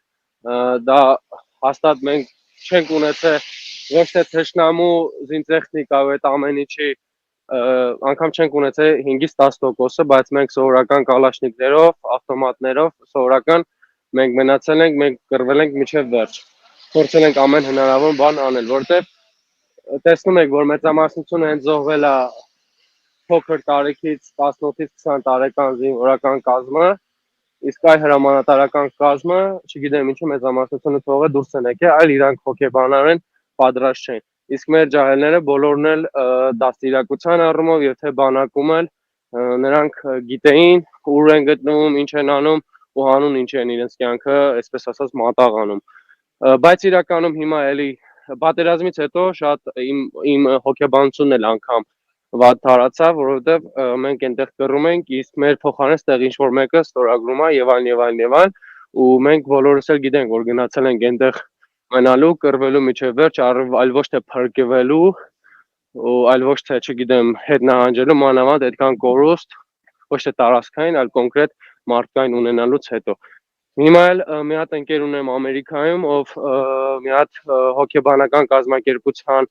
ֆինանսավորում ուզում հատկացնել, որպեսզի այդ հոգեբանները, այդ մասնագետները գան Հայաստան, որպեսզի դասեր անցկացնեն, որպեսզի մասնագետներ ունենանք, որպեսզի տվյալ մարդիկ գնան զորամասերով, գնան առաջնագիծ, գնան ու խոսակցություն ունենան, խոսեն, փորձեն զինվորների հոգեբանությունը վերականգնեն, որովհետև ես մինչ օրս էլ գնում եմ Արցախ, գնում եմ Հայաստանի մնացած այլ դիրքերով ու գիտեմ բազում տղաներ, ովքեր պատերազմից հետո անգամ չեն կարողացել վերադառնալ տուն արձակուրդի կամ չեն կարողացել ժամանակ չեն տրամադրել, որպեսզի որևէ մի հատ հոգեբանի հետ զրույց ունենան, որովհետև մեծամասնությունը այնպես էր արվում, որ ով որ հետ էր գալիս, հետեր չէր ուզում գնալ, որովհետև իրականում այդ հոգեբանական այդ խնդիրը կար։ Դրա համար իրականում հոգեբանների կարիք կար։ Եթե մեկ էլ, հա, երկրորդ հարցն էլ այն էր, որ ինչով կարաք դուք օգտակար լինեք, դուք աշխատեք, չգիտեմ, անօթաչու սարքերի ուղղությամբ, ոնց կարելի է ունենալ անօթաչու սարքեր, ոնց կարելի է ունենալ այդ դեղամիջոցները, որ քիչ առաջ Արութի հետ խոսացինք, ոնց կարելի է ունենալ այդ ամուր ու որակյալ զրահաբաշխոնները, կասկանները, ոնց կարելի է տեխնոլոգիաներ հատկացնել, ֆինանս հատկացնել, որպեսզի մեր խրամատները ներկայիս գոնե այստեղ խորացվեն, որովհետև մի քանի սանտիմետր ընդամենը խորություն չունեցող պալատկաների բանը խրամատների մեջ են մեր զինվորները ու ամբողջ զմերը անցկացրել են ամառային պալատկաների տակ ու շատ դեպքերում էլ ոչ նոր, ոչ լավ վիճակում գտնվող բանազրահաբաշխոններով ու ինչպես նաև հագուստով։ Մինչ օրս էլ այդ հավատացեք այդ օգնության այդ զինվորական պարելների անհրաժեշտությունը ունի մեր բանակը, որովհետև քիչ առաջ էլ խոսեցինք, մեր օղակները չեն աշխատում ու ցավալին այն է, որ սենց մի քանի անհատների միջոցով մեկս մյուսիս հետ կապ սենց հաստատելով կարող ենք օգնել, հասցնել, տանել, տեղ հասցնել, որովհետև եթե սպասենք, որ պետական մարմինները աշխատեն, ապա չգիտեմ, կամ շատ փուշանան, կամ էլ առհասարակ չեն անի։ Բարի երեկո, սիրելի հայրենակիցներ, իմ անունը Արտակ է, բարև Արթուր ջան, եղբայր ջան, իհարկե մենք գինի լցնելու ենք այնպիսի հայերի հետ, ինչպես դու ես, մենք դեռ չենք հանձնվել ու չենք էլ հանձնվելու։ Նմանատիպ հայերը, նմանատիպ երիտասարդները, նմանատիպ մարդիկ չեն պարտվել ու յուրաքանչյուր զինվոր եւ քո ընկերները եւ մնացած մեր հայրենակիցները հաղթել են ու մենք շարունակելու ենք դեռ մեր պայքարը, որպեսզի մեր սուրբ հողերը ամեն մի քառակուսի մետրը հետ բերենք։ Ու այդ ամեն ինչի համար ես եւս մեկ անգամ շնորհակալություն եմ հայտնում քեզ, հանձինս քեզ եւ քո հետ մասնակցած բոլոր մեր երիտասարդներին, բոլոր մեր 18-20 տարեկան զինվորներին։ Արթուր ջան, ես որպես քեզ ճանաչելով որպես մշակույթի ներկայացուցիչ, ուզում եմ հետեւյալ հարցը ուղղել։ Մենք շատ ենք խոսում հայրենասիրությունից, մենք շատ ենք խոսում ազգի կառուցման գործից, բայց ո՞նց եք դուք կարծում, ինչ աշխատանք դեռ պետք է կատարի մշակույթի անդամները, ներկայացուցիչները, որպեսզի ազգասիրությունը բարձրացվի ավելի բարձր դիրքերի, մեր հայրենասիրական երգերով, մեր հայրենասիրական կինոներով, ֆիլմերով, թե դոկումենտալ, թե գեղարվեստական, որոնք որ ցավոք սրտի շատ ու շատ քիչ են, կարելի ասել եզակի են։ Այն ամեն ինչը, որ մեր ազգայինը ցավոք սրտի ոչ բեմադրվում է, ոչ ցույց է տալիս մեր երիտասարդներին, մեր նոր սերունդներին, որոնք որ հենց դրանց միջոցով պետքա դաստիարակվեն ու ներքաշեն իրենց մեջ ազգասիրությունը։ Միգուցե դուք եւ ձեր նման մարդիկ կսկսեն ավելի խորը մտածել այդ ուղղությամբ, քանի որ մշակույթը դարեր շարունակ մեր ազգը պահել, բարձրացրել եւ մինչեւ այսօր մշակույթի հիման վրա մենք որպես ազգ ինչ որտեղ գոյություն ունենք։ Շնորհակալություն եւս մեկ անգամ Արթուր ջան, խոստանում ենք բոլոր սփյուռքի հայերով։ Մենք Արցախում քո հադրութում, մեր հադրութում գինի լցնելու ենք եղբայր ջան։ Շատ քեզ շնորհակալություն։ Այո։ Ես նույնպես ես եմ շնորհակալ, որովհետև մենք բոլորս մեկս մյուսից համար ենք պայքարել ու մեկս մյուսից համար պայքարելու ենք ավելի ուժեղ, ավելի շատ, որովհետև ոչ թե մտածում եմ, այլ անհանգստանում եմ ու գործում եմ ու սենց կասեմ, հայրենասեր լինել պետք չէ, հայրենասեր բառը շատ է օգտագործել ու շատ է արծացվել, հայրենասեր բառը ու առհասարակ այդ մտածելակերպը սարքել են մաստակ, ծամոն, բոլորը կարող են հայրենասեր լինել խոսքի մեջ եւ այլն, ավելի շատ պետք է գործել, քան խոսել, ու ամեն մարդ, ինչպես ասացիք, պետք է իր մասնագիտությամբ, պետք է իրեն հասանելի տվյալ հատվածով ինքը խոսա, ոչ թե խոսա, այլ գործի, անի, կատարի ամեն հնարավոր բան։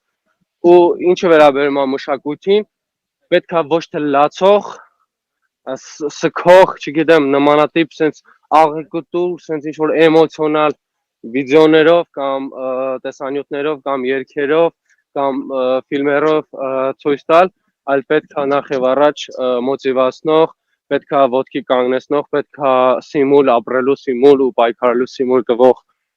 գործեր կատարենք, թե երգի, թե երգարվեստի եւ մնացած բոլոր հասպարեզներում ու այդ ներուժը միասնականության օգտագործելու, տարածելու, իրար հասնելով ես մտածում եմ դա է միակ հաջողությունը ու դա է միակ տարբերակը ոչ թե գնանք ինչ-որ մեկին ապացուցելու կամ մեր թշնամուն ապացուցելու, որ այս եկեղեցին կամ այս երգը հայկական է, այլ պահելով, պաշտպանելով ու ստեղծելով նորը, բայց ոչ թե լացելով, ասելով ոնց որ ցեղասպանություն ենք արել 100 քանի տարի լացել ենք, ասել ենք մեզ կոտորել են, մեզ սենց են արել, միջազգային կազմակերպություններ կամ ուրիշ պետություններ հարգեք մեզ, բայց ոչ մի բան չանելով փոխարենը ոտքի կանգնենք, ինչպես եվրեյներն են դա արել ու ոտքի կանգնենք ու անեինք, արարեինք, այսօրվա Հայաստանը դարձնեինք ուժեղ, որ այսօրվա պատերազմում նմանատիպ խայտարակության մեջ չհայտնվեր Ես սա կանխազգացել եմ ու կանխատեսել եմ, որովհետև այն պարագայում, երբ որ մարդը իրեն չի հարգում, կողակից իրեն չի հարգելու, այդ տակտիկայով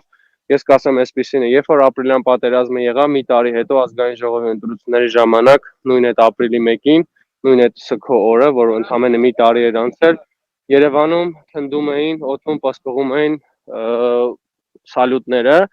ու դա էր առաջին հերթին անարգալից վերաբերմունք մենք ինքներս մեր հանդեպ ու այն մարդիկ ովքեր լռեցին, ովքեր սուս մնացին ու անգամ այդ տղաների ծնողները, որ դա կուլ տվեցին ու դա էր պատճառը, որ տվյալ մարդկանց գլխին սարքեցին։ Եթե մենք մեր զոհերի հիշատակը չենք հարգում ու չենք հարգում արժանապատվորեն, ուրիշ մեկ այլ ազգ, ուրիշ մեկ այլ պետություն հաստատ դա չի անելու։ Իսկ մենք մեր զոհերի, մեր նահատակների, մեր սրբերի հիշատակը ոչ թե պետքա լացելով աղեկտուր մեկի աղաչանքել, մեկին պաղատելով, այլ նախ եւ առաջ պետքա դա անենք գործով, պետքա դա անենք ուժեղ, պետքա դա անենք դղրդուն ու գինի լիցի նման երկ ոչ միայն պիտի մի հատ տենց երկ լինի, այլ պիտի մենք ունենանք անթիվ ու ունենք իրական բազում հայրենասիրական նմանատիպ երգեր ֆիդայական շարժումներից եւ մնացած բոլոր այլ պայքարներից այդ երգերը պետքա նոր կյանք տրվեն ու նոր երգեր պետքա գրվեն, պետքա ասենք, որ մենք հաղթել ենք, հաղթող ենք ու մենք ոչ թե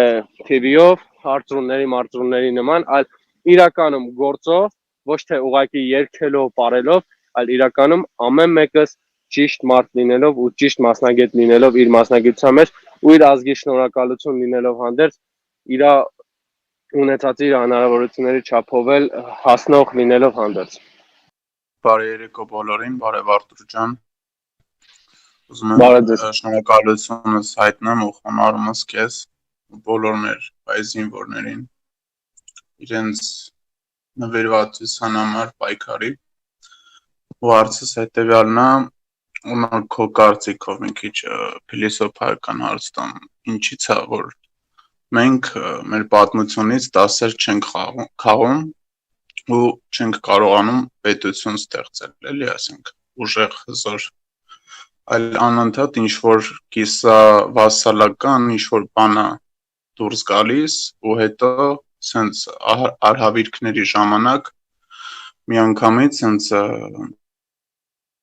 կարտեշնի տոմիկի նման քանդվում ամեն ինչ։ Շնորհակալություն։ Տվյալ խոսքը նժդեի խոսքն է, որ ցավն այն է հայ ժողովուրդ, որ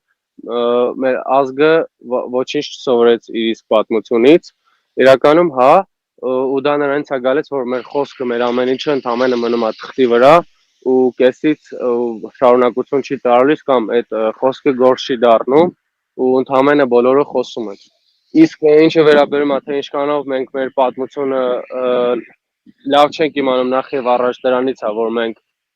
դասեր չենք քաղում, դա նրանից է, որ աղավաղում են, ներկայացնում են այն ինչ որ պետքն է ու դրա համար է, որ չիմանալով ճիշտը դրա համար ես խոսացի մի քիչ առաջ, եթե սկզբից լսում եք, որ շատերն են վախեցել ճշմարտության մասին խոսալու ու շատ քչերը կան, որ իրականում ինձանից բազում ավելի շատ մարտական գործողությունների մեջ են եղել ու էլի վախենում են խոսալ ու պատմել ճշտամարտության մասին, բայց պետք է խոսալ ճշտամարտության մասին ու փորձել ուղղել, որ վաղը չեմ ասոր էլի նույն խնդրին, նույն հարցի առաջ չկանգնենք, պատրաստենք ու իմանանք, որ մենք կարող ենք ունենալ նմանատիպ բազում անթիվ անկանխատեսելի դավաճաններ, դավադրություններ, փախուստներ եւ այլ հիասթափություններ ու անկախ այդ ամեն ինչից մենք մնանք պայքարի մեջ։ Դա նրանից է գալիս, որ մենք մեր դպրոցական դասագրքերում մեր երեխաներին չենք սովորացնում Գարեգին Նժդե, չենք կրթում մեր այդ ռազմական այդ ֆիդայիների կյանքի այդ ապրումներով ու տված այն գիտելիքներով, որ տվել են ու դա մեր ազգային գաղափարախոսությունն է։ Եթե մենք մեր երեխաներին արդեն իսկ 12-13 տարեկանից սկսած ու եթե անգամ կարող ենք ավելի շուտ, եթե հասկանում ենք տվյալ երեխան պատրաստ է, կրթենք ազգային գաղափարախոսությամբ, Նժդեհով, Մոնթեյով ու մնացած այլ մեր հայրենանվեր մարդկանցով, ապա մենք կարող ենք նախորդ հարցի հետ էլ մոռացա ասեմ, պետք չի լինել հայրենասեր, պետք է լինել ազգանվեր, պետք է նվիրվել ազգին, պետք չի այդ հայրենիքը արդեն իսկ մնացել է այդ մար Հայաստանը մնացել է արդեն առանց Արցախ որդու ու մենք այդ հայրենիքը արդեն պարակված, բաժան արված, կեսի մեծամասնությունը թուրքերի ձեռքում, որոշները ռուսների վերահսկողությամբ ու մենք իրավունք չունենք թուլանալու, մենք պետքա ազգին նվիրվենք, մենք պետքա հասկանանք ով է հայ, ով է մեր հետ, ով է մեր միասնության ուժը ու ում հետ կարող ենք աշխատել, ում կարող ենք վստահել հավատալ, ում հետ կարող ենք առաջ գնալ, միջև անգամ պատերազմի դաշտ կամ մեր մասնագիտության մեջ ու մեր այդ գործը հաջողության հասցնել։ Մենք նախ եւ առաջ պետքա մոռանանք էգոիստության, ինքնասիրահարվածության ու նմանատիպ բաների մասին։ Նախ եւ առաջ մենք պետք է սիրենք ու հարգենք ու հասկանանք ու հասնող լինենք մեր կողակիցին։ Դա նշանակում որ չպետք է մենք նախ եւ առաջ պետք է սկսենք մեզանից։ Այդ հայրենիքը մեր արժանապատվությունն է ու այդ ձևով մենք կարող ենք եղանակ փոխել։ Դա այն է նշանակում, երբ որ դու քո հայատը չես ավլում ու չես լցնում հարևանի կողքով։ Մենք նախ եւ առաջ պետք է սիրենք մեր հարևանին։ Մենք անգամ պետք է հարգենք մեր թշնամուն, այն ձև որ իմանանք դա թշնամի է, մենք պետք է պատրաստ լինենք իր հետ դեմ առ դեմ դուրս գալու ու մենք բոլոր մեր արժանապատվություններով, մենք մեր հայրենիքի ուժով կարող ենք հաղթել տվյալ մարդուն նախ եւ առաջ տրամադրվածությամբ, արդեն իսկ մտքով ու արդեն նոր գործով։ Հայրենիք սիրելը իրականում շատ ահավոր դժվար բան է ու հայրենասեր նոր որ ասացի պետք չի լինել, պետք է հայրենիքին նվիրվել ու դրա համասին պետք է միշտ մի կողմ դնել քո սեփական էգոն, քո սեփական կյանքը, չտրվել ես կյանքի հաճույքներին, չտրվել ես խրախճանքներին, որ ես մտածում եմ ժամանակավոր է, ամեն ինչ էլի ունենում է իր վերջը, իսկ մեր հայրենիքը ունեցել է բազում անթիվ երկար պատմություն ու ես վստահ եմ, որ ունենալու ենք ավելի փայլուն պատմություն, որովհետև մենք ուրիշ տարբերակ չունենք։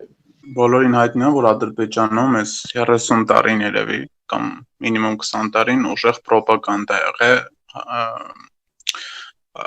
հայաֆոբիայի, այսինքն ատելության, ընդհանուր հայության հանդեպ ու մի ագրեսիվ ֆանատիկ սերունդ է մեծացրել, որին հիմա ուղարկեց դեպի պատերազմ, այսինքն համարյա դիգիլի տերորիստների պես։ Իսկ հարցը հետևյալն է, իսկ մեր պետության պրոպագանդայում, այսինքն դպրոցում հիմնականում պրոպագանդա չի եղել, այսինքն շատ տոլերանտ պրոպագանդա եղել, տոլերանտության, այսինքն մարդասիրության, կոպիտ ասած, ու դες չի թվում, որ դա մի քիչ սխալ է, սխալ է եղել պատերազմող երկրի պայմաններում, երբ որ ասենք որոշ մարդիկ չեն էլ հասկացել, թե ով է քո թշնամին, էլի, այսինքն ինչ կազան է, ու չպետք է մեր մոտ լիներ նման ուժեղ պրոպագանդա։ Շնորհակալություն։ Ուրեմն ասեմ, մեր մոտ պետք չէ ագրեսիա, մենք մուսուլման չենք, մենք քրիստոնյա ենք, դա չի նշանակում, որ մի թշին ապտակելով մյուսը պետք է դեմ տանք, չէ, մենք պետք է մարդասեր լինենք, բայց ոչ թե պետք է ագրեսիա դասավանդեն դպրոցներում, այլ ասացի ազգային գաղափարախոսություն, պատմության լավ իմացություն ու առհասարակ պատմության են ամենավեհագույն դեպքերը, իրողությունները Սամվել կարդալով, խենթ կարդալով եւ մնացած այդ Դավիթ Բեկ, Մխիթար Սպարապետ, Ներդայան գաղափարախոսում, Ռանշպարների կանչ եւ այլն, մեր թագավորների գործունեության ու իրականում հա, մեզ տարել են դեպի պարտության, հոգեբանորեն, բայց ես ասեմ, տվյալ ագրեսոր Ադրբեջանի sense բալիկները, սանիկները, երբ որ իրանք պատերազմի ժամանակ ընդհանրապես մի հատ ապտակ էին ուտում, ինչ որ մի հատ դա կլինի սովորական հրաձիքի կրակունից թե ինչ որ հրետանու, իրանք բոլորը թողնում փախնում են, որտեղ իրանք գիտեն, որ ուրիշ հողատարածք են ոտքոխում, գիտեն, որ դա մերն է, դա մեր հայրենիքն է ու իրանք թողնում փախնում էին։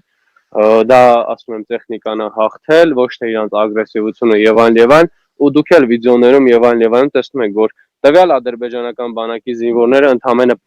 երբ որ այդ վարձկաների գրավելուց հետո հայտնվել են տվյալ տարածքում ընդհանրապես վիդեոներ են նկարել կամ մանկական այդ խաղահարապարակներում խաղալուց, մանկական հեծանի ավտոմեքենա քշելուց, բանը կալյասկաների եւ այլն մեջ ինձ վազվզում էին, դա խոսում է իրանց մանկամտության ու իրանց պիղծ լինելու մասին, նրանք զինվոր չեն, նրանք չգիտեն ինչա զինվորի կերպարը, ինչա զինվորի կեցվածքը, եթե զինվոր լինեին, ուժը չէին տան նավթին, տեխնիկային, իսրայելական սնայպերներին կամ չգիտեմ անօթաչու սարքերին եւ այլն, Իհարկե մեզ պետք է լինել ազգային գաղափարախոսության իմանալ, պետք է տիրապետել, պետք է հասկանալ, ագրեսիա մի կողմ թողել, բայց իմանալ, որ սա թշնամին է, անգամ սատկաս, այն որ մեր տատիկ պապիկները ինձ օրինակ նենց են սորացրել, ասել են սատկաս թուրքն էլ անգամ մենակ սատկաս թուրքն է ամենալավ թուրքը։ Թուրքից անկախ ամեն ինչից պետք է վտանգ սպառել, որտեղ երբ որ ինքը գետնի վրա է, ինքը եթե թողես որ ինքը այս նժդեի ասած ոտդ պաշտպչելով կգա կհասնի վիզդ ու վիզդ կթրցնի, գլուխդ կթրցնի քեզանից։ Պետք չի թողել, պետք չի առհասարակ այդ զգոնությունը, այդ զգուշությունը կորցնել, պետք է միշտ իմանալ, որ նա ինքը քո թշնամին է, նա կսպասի մի խաղաղ վիճակի ու առիթից կողքի ու քեզ կփորձի որ ոնց է մի հատ վնաս տա։ Մենք պետք է ուղղակի հասկանանք ովքեր են մեր թշնամիները ու նույնն էլ անգամ մեր ազգի մեջ, թե ինչքան թուրքանման հայեր ունենք, որոնք իրավունք ունեն մեր հետ հավասար ապրելու։ Շնորհակալ եմ Արտուր ջան, բազմաթիվ խոսակցություններ եղան, հա, հիմա փորձենք հասկանալ ազգ բանակ գաղափարախոսությունը ըստ քեզ, ըստ ինձ չկա ազգ առանց բանակի եւ չկա բանակ առանց ազգի։ Հիմա փորձենք հասկանալ ազգ բանակ գաղափարախոսությունը քո պատկերացմամբ եւ ինչքանով դա այսպես ասած իրականություն եղավ Արցախյան պատերազմում։ Կարծում եմ, որ միահամուռ կերպով մեր սփյուռքը երբեք այդքան համախմբված չէր եղել, չնայած նրան, որ Չարաբաստիկ պայմանագրից հետո մեծ շոկ ապրեցինք, բայց այնուամենայնիվ կարծում եմ, որ ազգ բանակ գաղափարախոսությունը ստացվեց, կարելի է ասել։ Կցանկանամ լսել քո կարծիքը, շնորհակալություն։ Իհարկե սփյուռքի միջոցով կատարածվել, իհարկե անգամ սփյուռքի տարբեր երկրներից հայեր են եկել, անգամ այլազգի մարդիկ են եկել, ռուսներ, ովքեր մտածելով հիշելով, որ մենք հայրենական պատերազմ ենք միասին անցկացրել, Լիբանանահայեր են եկել, Ամերիկայից, Ռուսաստանից են հայեր եկել, տարբեր տեղերից եկել են ու անգամ միջև պատերազմի դաշտ են եկել հասել, անկախ նրանից դավապետությունը կամ մնացած բաները վայնկոմատներում ասում են քանակի խնդիր չկա կամ չգիտեմ թվականակի հետ մենք խնդրեմ չունենք, բայց տվյալ մարդիկ եկել են։ Սփյուռքը միշտ էլ իմ համար եղել է բռունցք, որովհետև մենք, ես կասեի, աշխարհում էքսպերված ազգն ենք ու ամենաշատն ենք, որ ամենտեղ կարող ես հայ գտնել ու սա մի լավ տարբերակ էր, որ էլի նորից հիշեցինք, որ կա հայրենիք, կա սփյուռքում մեծ մաս հայերի, ովքեր ապրում են Հայաստանում, ապրում են հայրենիքով ու Արցախը իրենց սիրտն է ու իրենք ամեն ձև ցավում են ու փորձում են ամեն ինչ անել, որպեսզի փրկեն Արցախը։ Բայց ինձ չեմ ների, եթե նաև ճշմարտության մասին չխոսեմ, երբ որ ես առաջի օրը արդեն գնում էի Արցախ, Արցախի 80%-ը արդեն թողը փախել են ու տարհանվում են ոչ թե զուտ մենակին երեխեք ու ծերեր, այլ շատ ու շատ ջահել տղաներ թողնում փախնում էին։ Ես ինքս էլ ունեմ եղբայրներ, որոնք պատերազմի ժամանակ զենք չվերցրեցին ու լքեցին Արցախը դուրս եկալ, ես մինչ օրս էլ շփում չեմ պահում այդ իմ արյունակից, այսպես ասած, եղբայրներ ճակերտավոր ասվածների հետ, որովհետև ազգը բանակ է, ինչպես դուք ասացիք, բանակն էլ ազգ, մենք բոլորս բանակ ենք, բանակն էլ առանց մեզ իհարկե իզորու չէ մնալ պայքարում, իզորու չի պատերազմ վարելու, որովհետև երբ որ տեսնում ենք, որ չկան պետական մարմիններ, օղակներ, ազգն է կարողանում այն անհրաժեշտ ամեն ինչը հասցնել բանակին։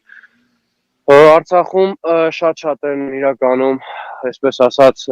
լսել այդ խոսքերին, որ վայ ամեն ինչ ազնված է, վայ ամեն ինչ ծախված է, վայ որ զոհվես, բա որ էս ինչ լինի, բա որ այն ինչ լինի, այդ վախի եւ այլն համար, իհարկե պարզ է, որ բոլորը չեն կարող լինել զինվոր, բոլորը չեն կարող լինել մարտնչող, բայց գոնե երբ որ փախնում էին, չգային Երևանում լկտիություններ իրանց թույլ տային, իրենց, չգիտեմ, այնպես չմանրանամ, բայց մինչև հիմա էլ պատերազմի միակ լավ բանը այն է եղել, որ բոլորի դիմակները քանդվել են ու տեսանք բոլորի դեմքերը, տեսանք ով ինչի է պատրաստ հանուն հայրենիքի, հանուն իր ազգի ու ով է այդ իսկականը, ով ինչ է պատրաստ Իրանից տա, անգամ Իրան, անգամ իր որդուն ու ով ինչ կարա չտա առաստրակ։ Մենք այդ ժամ միակ լավ բանը էս ընդհանուր էս պատերազմի միայն դա է եղել, որ բոլորի դիմակները ոչ թե ճղվեցին, այլ պայթեցին, պատռվեցին։ Ու մենք տեսանք ով է իսկական հայը, ով է հայրեն անվեր հայը ով է իր ազգի կողքին։ Դրա համար երբ որ շատ ու շատ մարդիկ Արցախից խռնում էին, Արցախցին լինելով հանդերձ, երբ որ ինձ Երևանից բազում ընկերներ ու դրսից Սփյուռքից բազում ընկերներ գրում էին պատերազմի ժամանակ էր, ուզում էին փորձում էին գային գտնվեին իմ կողքին, ես մեծամասնությանը մերժում էի, թեպետ շատերը ինչ չէին լսում ու էլի եկան ինձ միացան, բայց ասում էի, եթե այստեղի մնացողները չեն պահում, հասկացանք սա ձեր հայրենիքն է, բայց նախ եւ առաջ այստեղ իր տուն ու իր ապրումը, իր ծնունդը արգող մարդը պետք է պահի ու երբ որ թողնում գնում են, իհարկե դա էլ է շատ վիրավորական։ Ես շատ հիասթափություններ եմ ապրել, բայց անկախ ամեն ինչից երբեք չեմ հիասթափել իմ հայրենիքից, որովհետեւ իմ հայրենիքը մենակ ես չեմ, իմ կողակիցները չեն, իմ հայրենիքը իմ ազգի պատմությունն է։ Մատ հարց եմ ուզում տամ, պրոստը այդ հադրուտի պահով, հիմա ռազմական տեսակետով, ես հադրուտ եղել եմ, իմ պապիկս հադրուտից է ճիշտ ասած, 20 տարի առաջ եմ եղել վերջի անգամ, բայց իմ հիշելով ես որ հիշում եմ, նենց է այդ Ղարաբաղը սարքած, որ եթե հադրուտը վեկալ էին, հետի դուսեր գալի մենք պատերազմը արդեն կրվել էինք։ Ու ես որ հադրուտը արդեն որ ասում էին արդեն հադրուտ են մտել ադրբեջանցիք, ես այդ վաղ արդեն շոկի մեջ էի։ Իմ համար ոնց որ 100% պարզ էր որ մենք պատերազմը կրվել ենք ու շարունակվում էր պատերազմը։ Չեմ ամ ես ճիշտ եմ թե սխալ եմ էլի մտածել որ հադրուտը վեկալ էին կրված էինք արդեն պատերազմը։ Իմ կարծիքը տենց էր։ Դու ինչ կասես էլի դու ընտեի ապրողս օրինակ եղել։ Ու նախ եւ առաջ sense կասեմ, երբ որ Ջաբրայելը գրավել էին, այդ ժամանակ արդեն պետք է ճիշտ մարտուցությունը խոսային ու բան անեին, կանգ առնեին այդ ամեն ինչի վրա, խոստովանեին, որ Ջաբրայելը գրաված է, պետք է բոլոր ուժերի կենտրոնացել եւ կանխարգել էր այդ ամեն ինչը, բայց երբ որ չխոսացին, թուրքերին թողեցին ու ոչ մի ձեր բանը, ոնց ասեմ, ոչ մի բան չարեցին, որպեսզի կանխարգելեն առաջ խաղացումը թշնամու։ Դրա համար Ալիևը երբ որ ամսի 9-ին հայտարարեց, որ հադրութը իր տիրապետության տակ է ու հադրութը վերցրել են, դա դիվանագիտական քայլ էր, որովհետև հադրութը վերցրել են ոչ թե ամսի 9-ին, այլ վերցրել են ամսի 10-ին, հաջորդ օրը, երբ որ պետք է առաջին հրադադարը կարծես թե լիներ, այդ ժամերին առավոտ 6:30-ից ամիջական կրակներով, անտառներում, բայց կարևորը նա ճիշտ է ասում այն պարագայում Ալիևը, որ նրանք վերցրել են բարձր կետերը, որոնք վերցրել են բոլոր բարձունքները հադրութի, որովհետև իրականում հադրութը գտնվում է լեռների արանքում ու հադրութը գրավելը դա խաղոպարչի, հադրութ գրավելը դա տարիների երբեք այն պատերազմի ժամանակ թուրքը անգամ չի կարողացել ոտքը դնել հադրութում, հադրութը անգամ ասում էին մահվան ձոր ու որովհետև թուրք չի կարողացել որովհետև զինտեխնիկայով կամ որովհետև մի բանով ներխուժել հադրութ, բայց դավաճանությունը Ջաբրայելի թողեց որ թուրքերը առաջանան ու այդ ոչ ճիշտ տեղեկացնելու ինֆորմացիա տալու ոչ ճիշտ կազմակերպելը թողեց որ թուրքերը առաջանան ու գան հասնեն մտնեն հադրութ։ Այն պարագայում եւ հադրութի պոստերը դիրքերը պահվում էին, բայց Ջաբրայելի կողմից բաստողումը շրջանցելով հադրութի դիրքերը մեջ sense թիկունքի կողմից եկան հադրութ քաղաքը վերցրեցին կենտրոնացան ուժերով արդեն դեպի դիրքեր գնացին ձգվեցին հադրութի Ֆիզուլի զորքը արդեն հետ քաշեց դեպի Մարտունի 2-3 ու արդեն ուղղությունը դեպի վերցրեցին դեպի Շուշի ոնց որ դավանությամբ այսպես խաղաղ sense ճանապարհով ու անտառները բարձունքները վերցնելով հադրութը գոնե բարձունք են վերցրել Շուշին էլ ուղիղ ճանապարհով եկել մտել են Շուշի ու Շուշիներ են հանձնել հադրութներ են հանձնել ու հանձնվել են մեր դավաճանների կողմից իրենք չեն գրավել այդ տարածքները չեն գրավել ոչ իրենց տեխնիկայով ոչ էլ որովհետև հադրութի մաշկի առաջապաշարվել ու իրականում եթե գոնե հադրութը վերցնելուց հետո խոստովանեին որ հադրութը վերցված է գոնե դրանով փորձեին կշտացնեին կամ հադրութում բոլորին օհոդը ցնդացնեին հրետանիներով կապեին հադրութի վրա օդ հանեին բոլորով գոնե մի կերպ անեին թուրքերին այդ առաջխաղացում այդտեղ կանխարգելու գոնե նրանք չէին հասնի Շուշի ու հիմա վերահսկողություն չէին ունենա Ստեփանակերտի վրա այս խայտարակալի վիճակը չի լինի հադրութը իհարկե դուք էլ որ եղել եք հադրութում տեսել եք դա անհնարին բան առհասարակ հադրութ գրավելը ինչ զինտեխնիկա նորարարական ուզում ես ունենաս հադրութի ինքնապաշտպանությունը ուղղակի ճիշտ չի ճիշտ չի կազմակերպվել, կարելի ասել անգամ չի էլ իրականացվել խաբեությամբ ու մեզ էլ անձամբ ներգտնվելով մեզ են խաբել, դրա համար Հադրութը հեշտ ու հանգիստ հանձնեցին թուրքերին։ Իսկ թուրքերը Հադրութ մտել են, ինչպես նաև Ջաբրալեին այդպես մտել ու Շուշել, մտել են հայկական զինտեխնիկայով, հայկական դրոշակներով, մտել են հայկական նախևառաջ համազգեստով, այդպես խաբեությամբ ու հայ ձևանալով մեծամասնությունը նաև հայերեն խոսելով վերցրել են Հադրութը։ Երևի տեսել ես Արթուր այդ դերասան Հովհաննես Ազոյանի հետ թողած կոմենտարյան Ալիևի կնոջ հետ վիդեոյի տակ, որ խաղաղություն է նկատում Ալիևի դեմքին ու տենց խաղաղասիրական տակը տեքստ, հենց ասած ավելի դրան էր վերաբերում, որ արդեն ինչ-որ լատենտ տոլերանտության խաղաղասիրության պրոպագանդայի է գնում, ու նենց չի, որ մենք ասենք հիմար ազգ ենք, անպատճառ տեղա ինչ-որ թշնամանք կա էլի իրանց հանդեպ, բայց հիմա ուզում են նենց ներկայացնել, որ մեր այդ պատերազմի հիմնապատճառը հենց մեր պահվածքն էր, որ իբր մենք նացիոնալիստ ենք կամ ֆաշիստ կամ ագրեսիվ ենք, իսկ իրանք նենց պուպուշ եսիմ ապաստակ են, հենց դրա համար եմ ասում, ու հիմա ինչ-որ տենց պրոպագանդա է թում խաղաղություն, բայց բոլորն է գիտակցում են adekvat մարդիկ, որ իրանց հետ խաղաղություն անհնար է, քանի իրանք այդ նույն թուրքն են։ Էլի ինչ կասես այս Սենց ասեմ, ես դրա համար ասեցի թուրքանման հայերի, ովքեր հայ կոչվելու իրավունք չունեն, նախ եւ առաջ հասկանանք ով է Հովհաննեսը, Հովհաննեսը ով է, ես չեմ խոսում դեռևս իր սեռական խայտաբղետ նախընտրությունների մասին եւ որպես խոսում եմ նորպես հայ։ Եկեք հասկանանք Հովհաննես առհասարակ ինչ արել հայ ազգի համար, բացի կապիկություններից, TV-ներում եւ այլն, ինքը որպես հայ, ինչքանով է արժանի եղել կամ առհասարակ ինքը ինչ է արել այս ազգին ու ինքը ինչքանով է շնորհակալ եղել ու ինչով է շնորհակալ եղել, որ առհասարակ ինքը հայ է։ Նախ եւ առաջ եմ ուզում հասկանամ, մենք այն մարդիկ էլ ովքեր ստորագրել են, տվել են, ովքեր առհասարակ որովհետեւ մասնակցություն են ունեցել լավ իմաստով, այն մարդիկ իրավունք ունեն հայ կոչվելու։ Իսկ այն մարդիկ, ովքեր ստորագրել են, թողել են, փախել են, դավաճանել են եւ այլն, տվյալ մարդիկ Ադրբեջանի բարեկամներն են։ Տվյալ մարդիկ խոսելու որևէ մի բան անելու իրավունք չունեն ու առհասարակ որևէ միտեղ երևալու։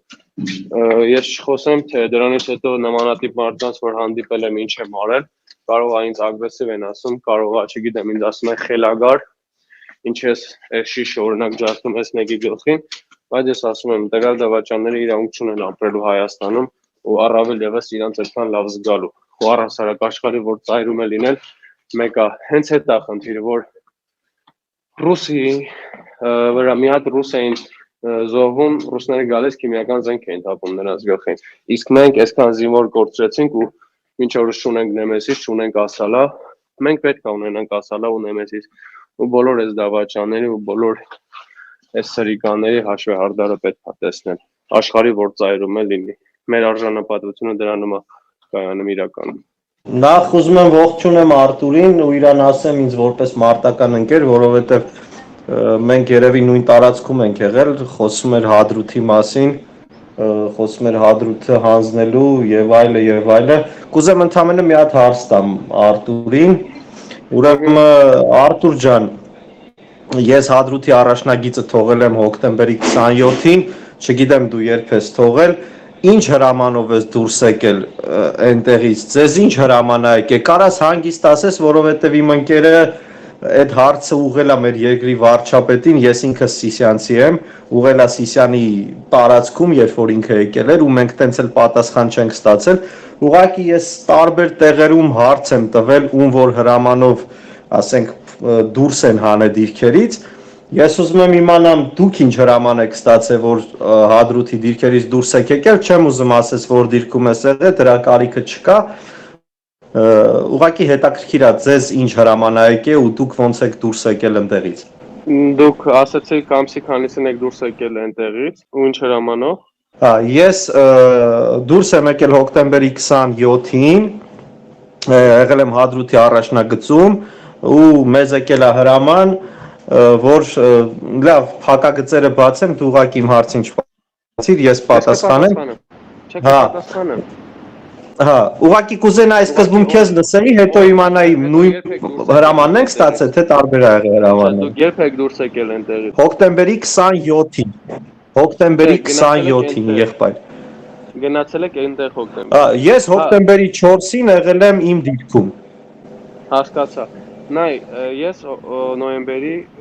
կռիվը որ սկսվել է, այդ նույն հաջորդ օրը արդեն եղել եմ այնտեղ։ Հադրութը վերցնելուց հետո ես ամսի 20-ին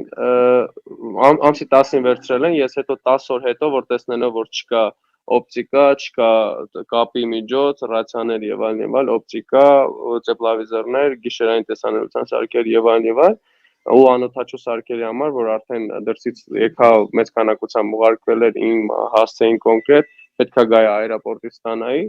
Այդ ինչ պատճառով եկել եմ Սիսիանից մամային քուրիկների հետ բերել եմ, թողել եմ Երևան ու հետ եմ գնացել 3 օր հետո։ Ու երբ որ գնացել եմ, մենք գտնվել ենք Խծաբերդում, իսկ միջև այդ հադրութը ազնվելը, միջև հադրութը տալը եւ այլն, ես գտնում էի Ջաբրայելու այդ հադրութի տարանքում, բանը այդ որ կոչվում է Արաքել գյուղ ու եւ այլն, այդ հենց կոնկրետ այդ դրա այդ բանը Դաշկյասյան Արալեր կոչվող այդ ուղղություններով, չգիտեմ դու որ կողմն ես եղել, բայց ամենայն դեպս ես ոչ մի հրաման չեմ լսել, ոչ մի հրամանի չեմ կատարել։ Մենք անգամ կապի միջոց չենք ունեցել, որ ինչ որ մեկը մեզ հրաման տա։ Մենք միջև գտներս թուրքներին չէր կպնում, մենք չենք հասկանում ինչա կատարում։ Մենք ինֆորմացիան անգամ տեղեկանում ենք, եթե գոնե այդ տարածքում մեր կապը էր բերում, եթե կարողանում էին գոնե որովհետեւ Telegram սոցցանցով ոչ թե հայկական մեր TV-ների ասածները, այլ կոնկրետ ադրբեջանական լրատվամիջոցներ, որոնք Telegram-ով բացեիբաց ցույց են տալիս, թե օրինակ, օքեյ, իրանք մտան հադրութ եւ այլն։ Ես մնացել եմ մինչեւ նոյեմբերի 10-ին, չգիտեմ 9-ին տոլի 10-ին էր, որ ես ապուշը sense այս պայմանագիրը խայտարակությունը մտոմս է ստորագրեց եւ այլն նմանատիպ այդ ծաղրացումների բանը գործերից հետո ես 5 օր ժամանակ եմ տվել ինքս ինձ ու այնտեղի ժողովրդին, ասել եմ 5 օր մնում ենք, եթե ռուսը չեկավ է սահմանը գծեց, մենք 3 կողմից, քանի որ Խծաբերդում այդ Խծաբերդ ու հին թաղը այդ դիզապայտ լեռան այդ հատվածում են գտնում, թուրքերը եկել էին կապել էին բանը այդ որ դու լավ գիտես տեղ գյուղը Կորնիձոր այդ հատվածը եկել էին փակել էին, չեն կարող այդ տեղով դուրս գայինք, հադրութի կողմը վերցված էր ու դիմացնել էլի թուրքներ հետ նահանջելու մի կացան կար, որը դեպի Լաչինով վերում էր հասցնել մեզ Գորիս։ Ու 5 օր մնալով այնտեղ ռուսները, քանի որ արդեն չիջան, որպեսզի սահման գծեն բան, մեզանից հետո եկավ հերթափոխ, մենք իջանք այնտեղից։ Մենք իջանք, մեզ եկան փոխարինեցին այն գերիները, այն որ վերջի մեծ քանակությամբ հանձնեցին 44 մեր հայ գերիները, որ ընդունեցին ու այնքան գերի այդ օրը, այն որ կռվից հետո այդ կռվով ու այսինքն այդքան 160 հոգի գերի էլ հələ այդ մեր սաստավներ, որ մեզ եկել էր, փոխել էր։ Սպես ասած, եթե ես 2 օր էլ մնայի, ես էլ էի ներկայությամբ լինելու այդ գերության մեջ, ես ասացի դե քանի որ որոշվել է եւ այլն, 5 օր էլ կմնամ, տենամով է գալիս մեզ փոխարինի։ Ու տենց 5 օր հետո իջանք ու ցավոք սրտի այդ տղաները, որ Գյումրի ու Երևանից էին, մնացել են մինչ օրս գերի ու ոչ մի լուր չունենք, չգիտենք հիմա իրանք ինչ վիճակում են, անգամ Ադրբեջանը չէր խոսում իրանց մասին։ Ասում ենք ռազմագերիներ չունենք, մենք ունենք տերորիստներ։ Ու ինձ ասում են ոչ մեկը ոչ մի հրաման չի տվել, ես միշտ գործել եմ իմ սեփական բնազդի, իմ գաղափարի ու որոշումներ կայացրել ենք մենք ինքներս այնտեղ, մենք այնտեղի կամավորներն ու զինվորականները։ Ախր որ հրամանատար լիներ, այսօրը չէինք ընկնի էլի։ Մենք մեր մեջ ինքնակազմակերպում էինք այն հին Արցախյան նախորդ պատերազմի նման ֆիդայական խմբեր էին կազմել ու փորձում էինք պայքարել միջև վերջ։ Արտուր ջան, ուղղակի ուզում եմ իմանալ քո կամ քո ընկերների հոգեվիճակը հիմա ինչ, այսինքն ոնց կարաք մեզի բացատրեք։ Գիտեմ շատ դժվար բաներ եք տեսել, շատ դժվար ապրումներ եք ապրել, ոնց եք ձեզի զգում հոգեպես ու ինչ կարելի անել, որ դա հաղթահարել։ Այսպես ասեմ, ես իհարկե ինչ ժամանակ ա եղել պետք, որպեսզի ես էլի հասկանամ ինքս ինձ, հասկանամ այս ամեն ինչը ոնց կատարվեց, ինչի ոնց կարելի է ելքել գտնել, ոնց կարելի է շարունակել ապրել, ոնց կարելի է, չգիտեմ, ոտքի կանգնել ու իրականում որ եկել եմ առողջական բազում խնդիրներով ու ինձանից ավելի շատ ծանր վիճակում երեխաներ կային, դրա համար ես իմ առողջությունը դեռևս մի կողմ թողած այդ տղաներին էի փորձում հասնել, հետո կամաց փորձեցի բանանել, բայց հիմա ես էլ ունեմ նյարդային, հոգեբանական, ողնաշարային եւ նմանատիպ այլ խնդիրներ, երիկամների եւ այլ ստրեսից, այդ նամությունից, այդ խոնավությունից եւ այլն, բայց հոգեբանորեն ես հասկացել եմ ու անգամ ֆիզիկապես էլ հասկացել եմ, որ ամեն մարդիկ բջիջն է, անկախ նրանից թե ինչ դեղեր են իրեն նշանակվում, նախ եւ առաջ ինքը պետք է կարողանա կոնտրոլ անի ղեկավարի ու վերահսկի իր զգացողությունը, հասկանա ու պետք է իրականում օգնել, թե ես գնացել եմ անգամ ռազմական հոգեբանի մոտ եմ գնացել, առանցին տենց հոգեբանի մոտ, տարբեր բժիշկների, տարբեր մասնագետների մոտ եմ գնացել ու ինձ, այսպես ասած, պետությունը անգամ չի ֆինանսավորել, ինձ Աստվածաշրջության հայ առաքելական եկեղեցին է որպես խնդալու կլինի, բայց որպես քահանա գրանցել իրենց մոտ, որպեսզի ես կարողանամ գոնե իրան բժշկական այդ հոգևոր կենտրոնում անվճար բուժումներ անցնել ու դեղորայքներ ստանալ, որպեսզի բուժվեմ։ Իսկ հոգեբանորեն առումով իհարկե իմ համար ցավալին է նա, որ ես ոչ թե մենք անհրաժեշտություն ունենք նախ եւ առաջ, այլ կոնկրետ անհրաժեշտություն ունի հոգեբանական վերականգնման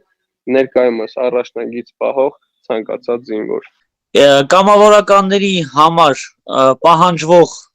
նյութական ռազմագիտության տեսանկյունից ինչ որ իրանց պահանջված է, այդ ամեն ինչը մեր պաշտպանության նախարարությունը ապահովում է, թե չէ, ասենք, եթե ապահովում է լիարժեք մասշտաբով, եթե չէր ապահովում, ինչու չէր ապահովում, ինչ խնդիրներ կար։ Չէ, իրականում, սենց ասեմ, ոչ մի հատ օգնություն ու այդ համալրվածություն չի եղել ու նախ եւ առաջ, սենց ասեմ, կամավորները Երևանից Արցախ էին գալիս առանց զրահաբաշխոնի, առանց զենքի, գալիս էին այնտեղ, հրամանատարություն չէր կանգնում իրանց գլխին, հետո իրանց տանում են անհասկանալի ուղղությամբ, իրանց չէին տրամադրում քարտեզ, տեղանքի կողմնորոշիչ ու եւ այլ այդպես բառադի բացի թողու sense վիճակով տանում էին, շփորտում էին ինչ-որ մի կողմ, դրա համար sense անիմաստ ոչ կազմակերպված վիճակում դրանք այդ մարտիկ էլ հուսահատությունը շատերը մեծամասնությունը արդեն ուզում էին հետ նահանջեն, որովհետեւ հասկանում են, որ կազմակերպվածություն չկա, հրամանատար չկա գլխներին, իրանց բերել են նեղ թողել են բառադի վիճակում ու սոված, ծարավ, առանց զինամթերքի, ընդհանրապես տալով կամ սպասում էին զենք տալուց, ասում էին սպասեք այս զոհերին բերենք այն մոտների զենքերը տան կամ սպասեք նոր զենք գա սկլադից եւ այլն չկա կամ չգիտեմ ես ինչ որ նմանատիպ խնդիրներով, նմանատիպ խոսակցություններով, իսկ համագործակցությունը զինվորության հետ իհարկե եթե հրամանատարությունը ճիշտ չի աշխատել, ասում եմ հրամանատարությունը զինվորներին է թողել խրամատներում փախել, ինչ մնա խոսքի կամավորների հետ ինչ որ մի հատ համագործակցություն լինի։ Նմանատիպ բան չի եղել, եթե այս պատերազմը միավորված, միասնական ու այդ ամեն ինչը ճիշտ կազմակերպված աներ, Թուրքը երբեք sense երես չէր առնի ու այսքան առաջ խաղացում չէր ունենա։ Արտուր ջան, ուրեմն դու որ պատասխանում էիր, իմ միկրոֆոնն անջատել էին, չթողեցին որ ես ոնց որ մեր մեջ երկխոսություն լինի, էլի, դու խոսեցիր, ես չկարեցա քո խոսքի ընթացքում, ասենք քո հետ զրուցեմ, եղբայր։ Ուրեմն նես չլինի որ ես ասենք քո խոսացածին դեմ եմ խոսում կամ միգուցե դու քո դիրքում ինչ-որ բան տեսել ես, որը որ մեր դիրքում չեմ տեսել, բայց շատ լավ տեղեկացված եմ նամանավանդ այն տարածաշրջանից, որից որ դու ես խոսում, Հադրութից ու հրամանատարությունից, մինչև այսօր Հադրութի հրամանատարության հետ կապ եմ պահում, ոչ մեկին էլ գաղտնիք չի, որ հիմա Հադրութի զորամասի ծառայությունը որտեղ է տանում, ուրեմն եղբայր չեմ համաձայնվի նրա հետ, որ չկար հրամանատարություն, որովհետև ես չգիտեմ դու որ կամավորական ջոկատի հետ ես մասնակցել այս պատերազմին, գիտեմ որ մասնակցել ես, կներես ավարտեմ քեզ լսեմ, հա եղբայր։ Հա, տեսել եմ քո վիդեոները, երբ որ իջել եմ դիրքերից, որովհետև դիրքերում ինտերնետ չի եղել, ես դիրքերում չեմ իմացել քո երգերի մասին, քո մասին, իմացել եմ միայն երբ որ եղել եմ Երևանում, գոսպիտալում եւ այլն։ ուրեմն եղել է հրամանատարություն, ես Հադրութի Զորամասի հետ եմ իմ ծառայությունը տարել, ինքս Սիսիանի խաչակիրներ ջոկատից եմ ու Հադրութի հրամանատարության հետ շատ լավ հարաբերությունների մեջ եմ, կազմակերպված Մարտունու ստիկից մինչև Ջաբրայելի ստիկ առաջի գիծը կանգնած ա եղել մինչև հոկտեմբերի 27-ը, երբ որ մեզ հրաման եկավ, որ հայկական կողմը պիտի զենք կիրառի ու որպեսի այդ զենքը մեզ վնաս չտա, այդ դիրքից պիտի դուրս գանք։ Այդ հարցը կարաք մտնեք Facebook-ում նայեք, իմ ընկերը, որի անունը Պավլուշա է, իմ ավատարկի նկարի մեջ ես ու ինքն ենք, այդ հարցը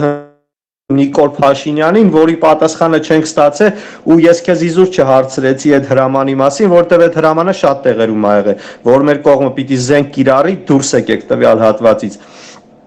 Ինչ վերաբերվում է, որ դուք հրամանատարներին չեք ենթարկվել, եղբայր, ես շատ կուզեի իմանայի, դուք որ կամավորական ջոկատն եք եղել, որ ասենք Զորամասի հետ ծառայություն չեք տարել, որովհետև մեր զինվորները, առաջի մարդը, որ մեզ դիմավորել են, այդ եղել են մեր զինվորներն ու զինվորականները, որոնք տեղանք են ցույց տվել։ Ես կուզեի իմանայի ով են եղել են զինվորականները, որ ձեզ դիմավորել են ու ձեզ նման պատասխան են տվել զենքի կամ զրահաբաճկոնի կամ չգիտեմ մնացածի մասին։ Եթե կան տենց հրամանատարներ, ասա, մենք էլ մեր միջոցով, մեր կապերի միջոցով իրանցից փորձենք պատասխան ստանանք, թե խի են ձեր հետ տենց վարվել, եղբայր։ Շատ կուզեի լսեի քեզ։ Գրիգոր ջան, ես ասացի, ես Հադրութից եմ, բայց հենց որ կռիվը սկսել է, ես ճանապարհվել եմ դեպի Ջաբրայելի կողմերը, որտեղ իմ քեռին այնտեղ էր ծառայություն տանում, ու ես քեզ նկարագրեցի, որտեղ էր գտնվում իմ տարածքը, որ ես Հադրութ չհասած Ջաբրայելի այդ Արալեր Դաշկյասան կոչվող հատվածում եմ եղել, ու այնտեղ մենք տարել են այնտեղ, որտեղից արդեն Ջաբրայելից երկու գումարտակների հրամանատարները հրամանատարական կազմով թողել դուրս էին եկել ու այնտեղ մենք կամավորական խմբով էինք մեր գյուղի Թաղասերի կամավորական խմբով էինք ու այնտեղ չկար հրամանատար դրանից հետո միացել է ներկայիս այդ քաղաքաշինության Հայկ Խանոմյանը եկել է արդեն Հադրութը կորցնելուց հետո ու եկել է ընդամենը մի հոգով ու փորձել է հրամանատարություն անի որ մենք ասել ենք դու անգամ տարած չգիտես կամ դու ով ես որ պատերազմի կեսից կամ կորցնելուց հետո Հադրութ նոր գալիս ես ուզում ես ինչ-որ հրամանատարություն անես, քո փորացանն էլ վստահ գիտենք, որ դու հիմա քաղաքականության մեջ չկաս, նայա, որ վաղը չեմ ասոր քեզ ինչ-որ մի հատ պաշտոն տան։ Իսկ ինչ-որ վերաբերում է մնացած մեր հրամանատարություն, մեր հետևից աշխատում էր մենակ մինամյոտները, որոնք եկել էին արդեն Ասկերանի Զորամասից։ Ու պարոն Շամբադյանին չգիտեմ, ճանաչում ես թե չէ, Ասկերանի Զորամասի հրամանատարի տեղակալը, ով էր նույն ձևի մեզ միացել էր արդեն հոկտեմբերի 5-ից մեկ էլ առնչվել ենք իրանց։ Մեզ կոնկրետ մեր ուղղվածությունը այն էր, որ Ջաբրայելից թողած թռած այդ երկու գումարտակների հրամանատարությունը ու այդ որ զինվորներին արդեն կոտորել էին, մենք այդ ճեղքի առաջը դեմ առնեինք, պահեինք ու մեր այդ հրետանին հարձիլերան ինչ-որ հասցրեց, ինչ-որ արդեն սպառվեց ու արդեն ստիպված հետ նահանջելը, որովհետև մեր հետևից օգնության չեկան, հասան եւ այլն, մենք Հադրութը կորցնելուց հետո որ արդեն մեզ Սարիշենի այդ վշկայի, եթե բարձունքը գիտես, տեղից էլ հետ շպրտելուց հետո կներես էլի, ես հենց ուզում էի քեզ այդ հարցնեի, դուք որ արդեն սկսել եք նահանջել, դուք որտեղով եք եկել դուրս եկել, եթե գաղտնիք չի էլի։ Վշկան գիտես Սարիշենի, Հադրութի են վերևի են, որ մի հատ վշկա կա, Սարիշենա կոչվում, վերևը Պուճուր գյուղ կա, որը վշկա է։ Մենք եկանք հոկտեմբերի 10-ին այնտեղ Ամսի 13-ին թուրքերը անտառով բարձրացան մեր մոտ։ 3 վիրավոր ուսներից մի կերպ հետ են քաշվել դեպի Խծաբերդ Դիզափայտ կոչվող այդ վերջին այդ գյուղը։ Հա, գիտեմ, Խծաբերդը Դիզափայտ։ Ինչի եմ հարցնում, որովհետև ուրեմն փակագծերը բացեմ, ես եղել եմ Հադրութ Մարտունի ստիկում, այսինքն որտեղ որ Հադրութը վերջանում է, Մարտունին սկսվում է։ Մոտ 99% ովքեր որ Ջաբրայելից եկել են դուրս են եկել մեր մոտով։ Դրա համար ես քեզ հարցրեցի, ասի որտեղով ես դուրս եկել զուտ մոտով ովքեր դուրս են եկել, երկրորդ բատալոնի մոտով են դուրս եկել։ Իսկ այս Աչիկ Հադրութի երկրորդ գումարտակ, ահա, որի հետ որ ես իմ ծառայությունը տարել եմ եղբայր։ Ես իրա մի ամիս առաջ եմ եղել այնտեղ ու հրամանատարի հետ եմ շփվել, խոսացել, անգամ ինքը վերջում պատի վերապահեց, մեր համար դաշնամուրեր նվագեց, շատ հրաշք մարդիկ են ու միակ գումարտակն է, որ միջև վերջ Ջաբրայելում իր հենց այսպես ասած կյանքի գնով պահել է ամեն մի հնարավոր խիս հող։ Մհերին էլ գիտեմ, իր օգնականներից Մհերը անգամ իմ պապայի մոտիկ ընկերն է, երևի Մհերի հետ էլ առնչվել ու բոլորին Ալոշկային, Նվերին, մի խոսքով բոլոր տղաներին գիտեմ, անձամբ շփվել եմ, անցած իրանց հետ էլ ճանապարհ ունեմ։ Եղբայր, ես ուրախ եմ, որ դու իրանց ճանաչում ես։ Դրա համար կներես էլի, որ պայտակ ընդհատում եմ։ Հա, ինչ եմ ուզում ասեմ, որոշ չափով շատ քիչ տոկոսայնությամբ համամիտ եմ, որ տեղեր կան, որ հրամանատարները թերացել են, բայց մեծ մասամբ Արտուր ջան, քանի որ մեզ լսում են մարդիկ, ովքեր որ այնտեղ չեն եղել ու իրանց համար քո ամեն մի բառը, դա ոնց որ վճիռ է, ես կուզենայի ու կխնդրեի, որ երբ որ դու ասես հրամանատարություն չի եղել, էդի հանենք, որովհետև այն մարդկանց անունները, որ դու տվեցի, ես չեմ ասում, հա, չէ, այն մարդկանց անունները, որ դու տվեցի, հա, այն մարդկանց անունները, որ դու տալիս ես, այդ մարդիկ իրանց խնդիրը մինչև վերջ կատարել են ու կուզենայի, որ ժողովուրդը հասկանա, որ նես չի, որ կամավորներին տարել են, լցրել են դաշտերը, առանց զենքի, առանց զրահաբաճկոնի, ասել են գնացեք մեռեք։ Թող մեր բանակի մասին ոչ մեկ տես չմտածի, եղբայր։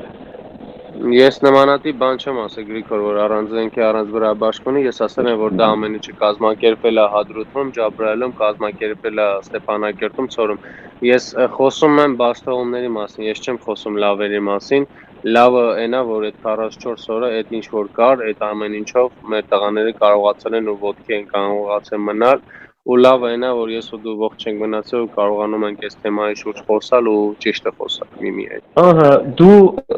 ոնց որ դու նենց էլ ես, մենք գիտենք, որ մեր ողջ մնալու հավանականությունը շատ ավելի քիչ էր, քան թե ասենք զոհվելու։ Հիմա Աստված մեր իր ձեռը դրել մեր գլխին, ցավոք սրտի մեր մնացած տղաներին տարավ իր մոտ ու դրա համար ես կուզենայի, որ դու ասում ես բաստողումներից խոսենք, էլի խոսենք բաստողումներից, ես համաձայն եմ, բայց լավներ չմոռանանք ասենք։ Ես դրա համար եմ ասում, տվյալ գումարտակների հետ մինչև հիմա էլ հարազատ եղբայր ես, պայմանագրային ինձ ծառայողություն է կատարում ու դիրքեր է պահում ու նման գումարտակների հետ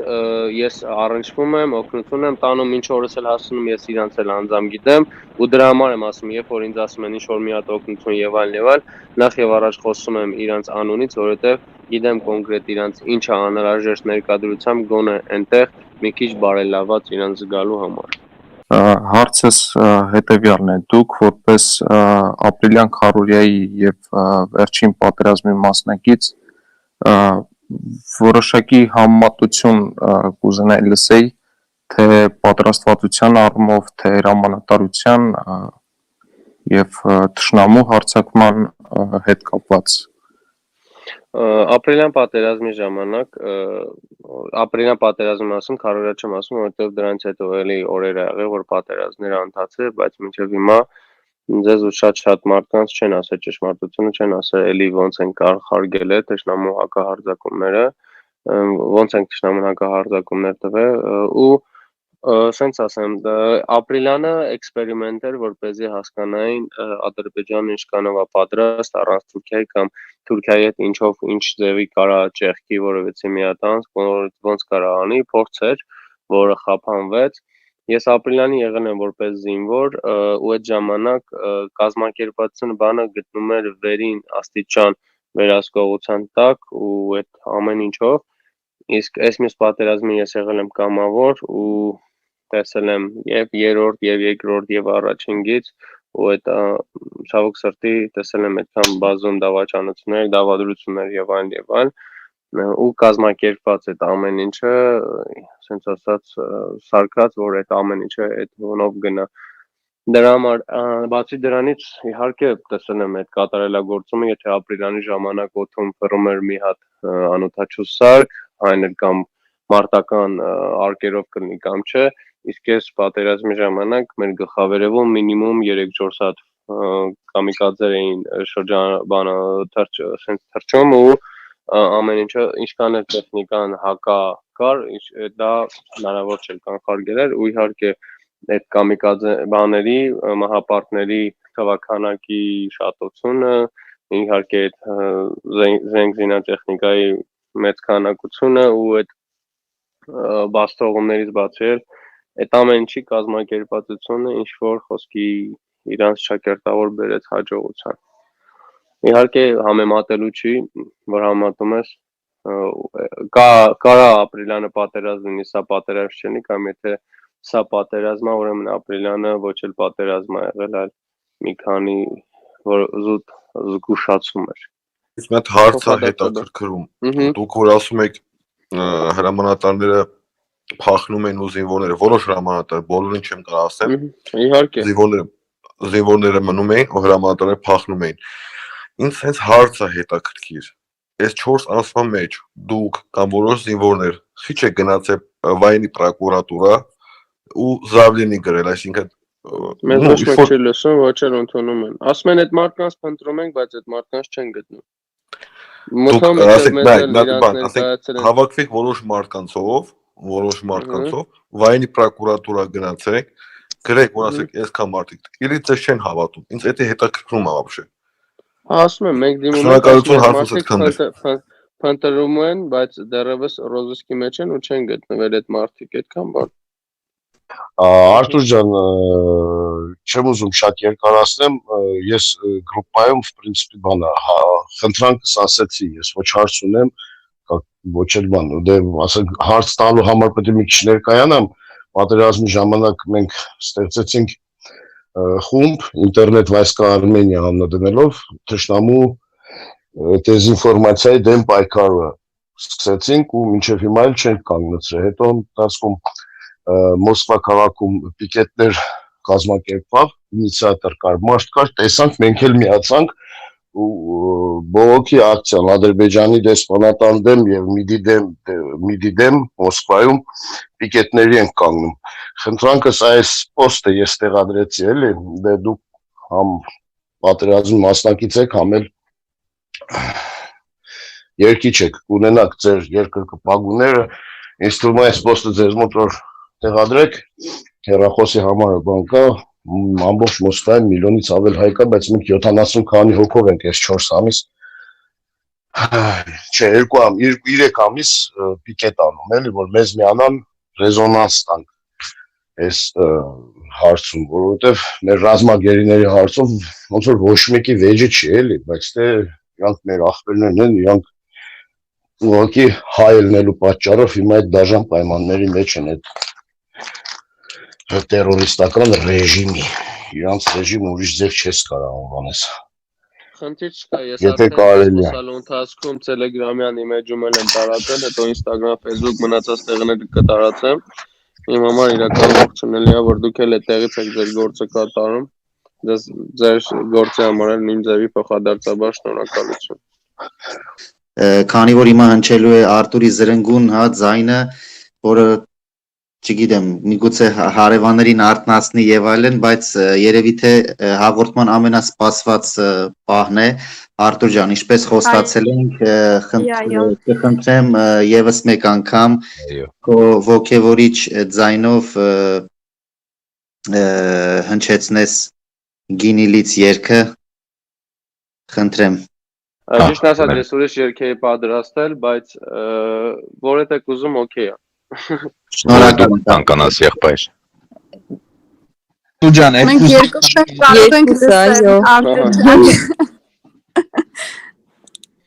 Լավ, ուրեմն ուրիշով կսկսեմ։ Տիպի բորա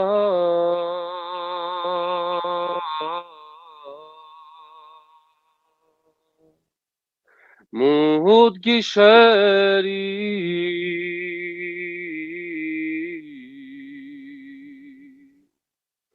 պատտում էր ֆեդայի պամփուշտները խաչմաչ կապած մոսին հրացան ուսերի Թիկունքը դլայն թվեր տուժգին կռնանք տամուր պին պողպատ, սիրել գիտես, կռվելը չիդես, դու անզգա երիտասարդ, ախ ֆեդային էր, ջան ֆեդային էր, ձեր մայրերը ձեզ ղուրբան, մշո սուրբ տան սուրբ կարապետ, թող լինի ձեզ պահապան, մշո սուրբ տան սուրբ կարապետ, թող լինի ձեզ պահապան, ամոթ է քեզ հազար ամոթ, որ զենք չունիս քո ձեռքին, մինչ քո եղբորն կռվի դաշտում, տապալում էր թշնամին, ձեռք տուր եղբայր, երդվենք այստեղ, թողնենք փառքը աշխարհին, երթանք կռվենք առյուծաբար, իսեր ճնշված հայազգի, երթանք կռվենք առյուծաբար, իսեր ճնշված հայազգի։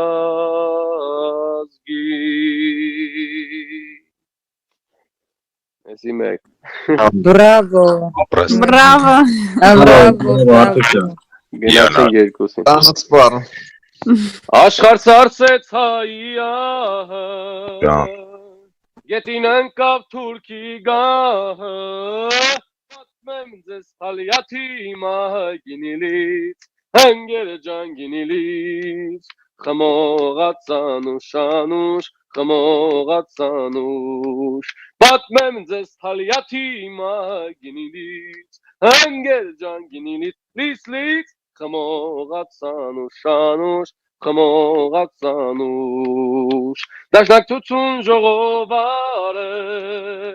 Շունթալյաթին մահ որոշեց, Թելերյանի բախտը բացվեց գինիլից, հանգերը ջան գինիլից, խմողած անուշ անուշ, խմողած անուշ, Շունթալյաթը փախավ Բեռլին, Թելերյանը հասավ ետին, զարկեց շակին, փռեց գետին գինիլից, հանգերը ջան գինիլից, խմողած անուշ անուշ, խմողած անուշ, զարկեց շակին, փռեց գետին գինիլից, հանգերը ջան գինիլից, լից, խմողած անուշ անուշ, խմողած անուշ, Շունթալյաթին դրին հողը, լուրը տախորնի կմորը, կեցը հայոց կամավորը գինիլից, հանգերը ջան գինիլից, խմողած անուշ անուշ, խմողած անուշ, կեցը դաշնակ կամավորը գինիլից, հանգերը ջան գինիլից, լից, խմողած անուշ անուշ, խմողած անուշ, խմողած անուշ անուշ, թող հազար անուշ։ Անուշ ախպերը։ Շնորհակալություն։ Հարգելի հայրենակիցներ, եկեք այս գեղեցիկ նոտայով ավարտենք մեր այսօրվա հիանալի երեկոն։ Արտուր ջան, անչափ շնորհակալ ենք քեզ։ Իրոք հիանալի կատարում էր,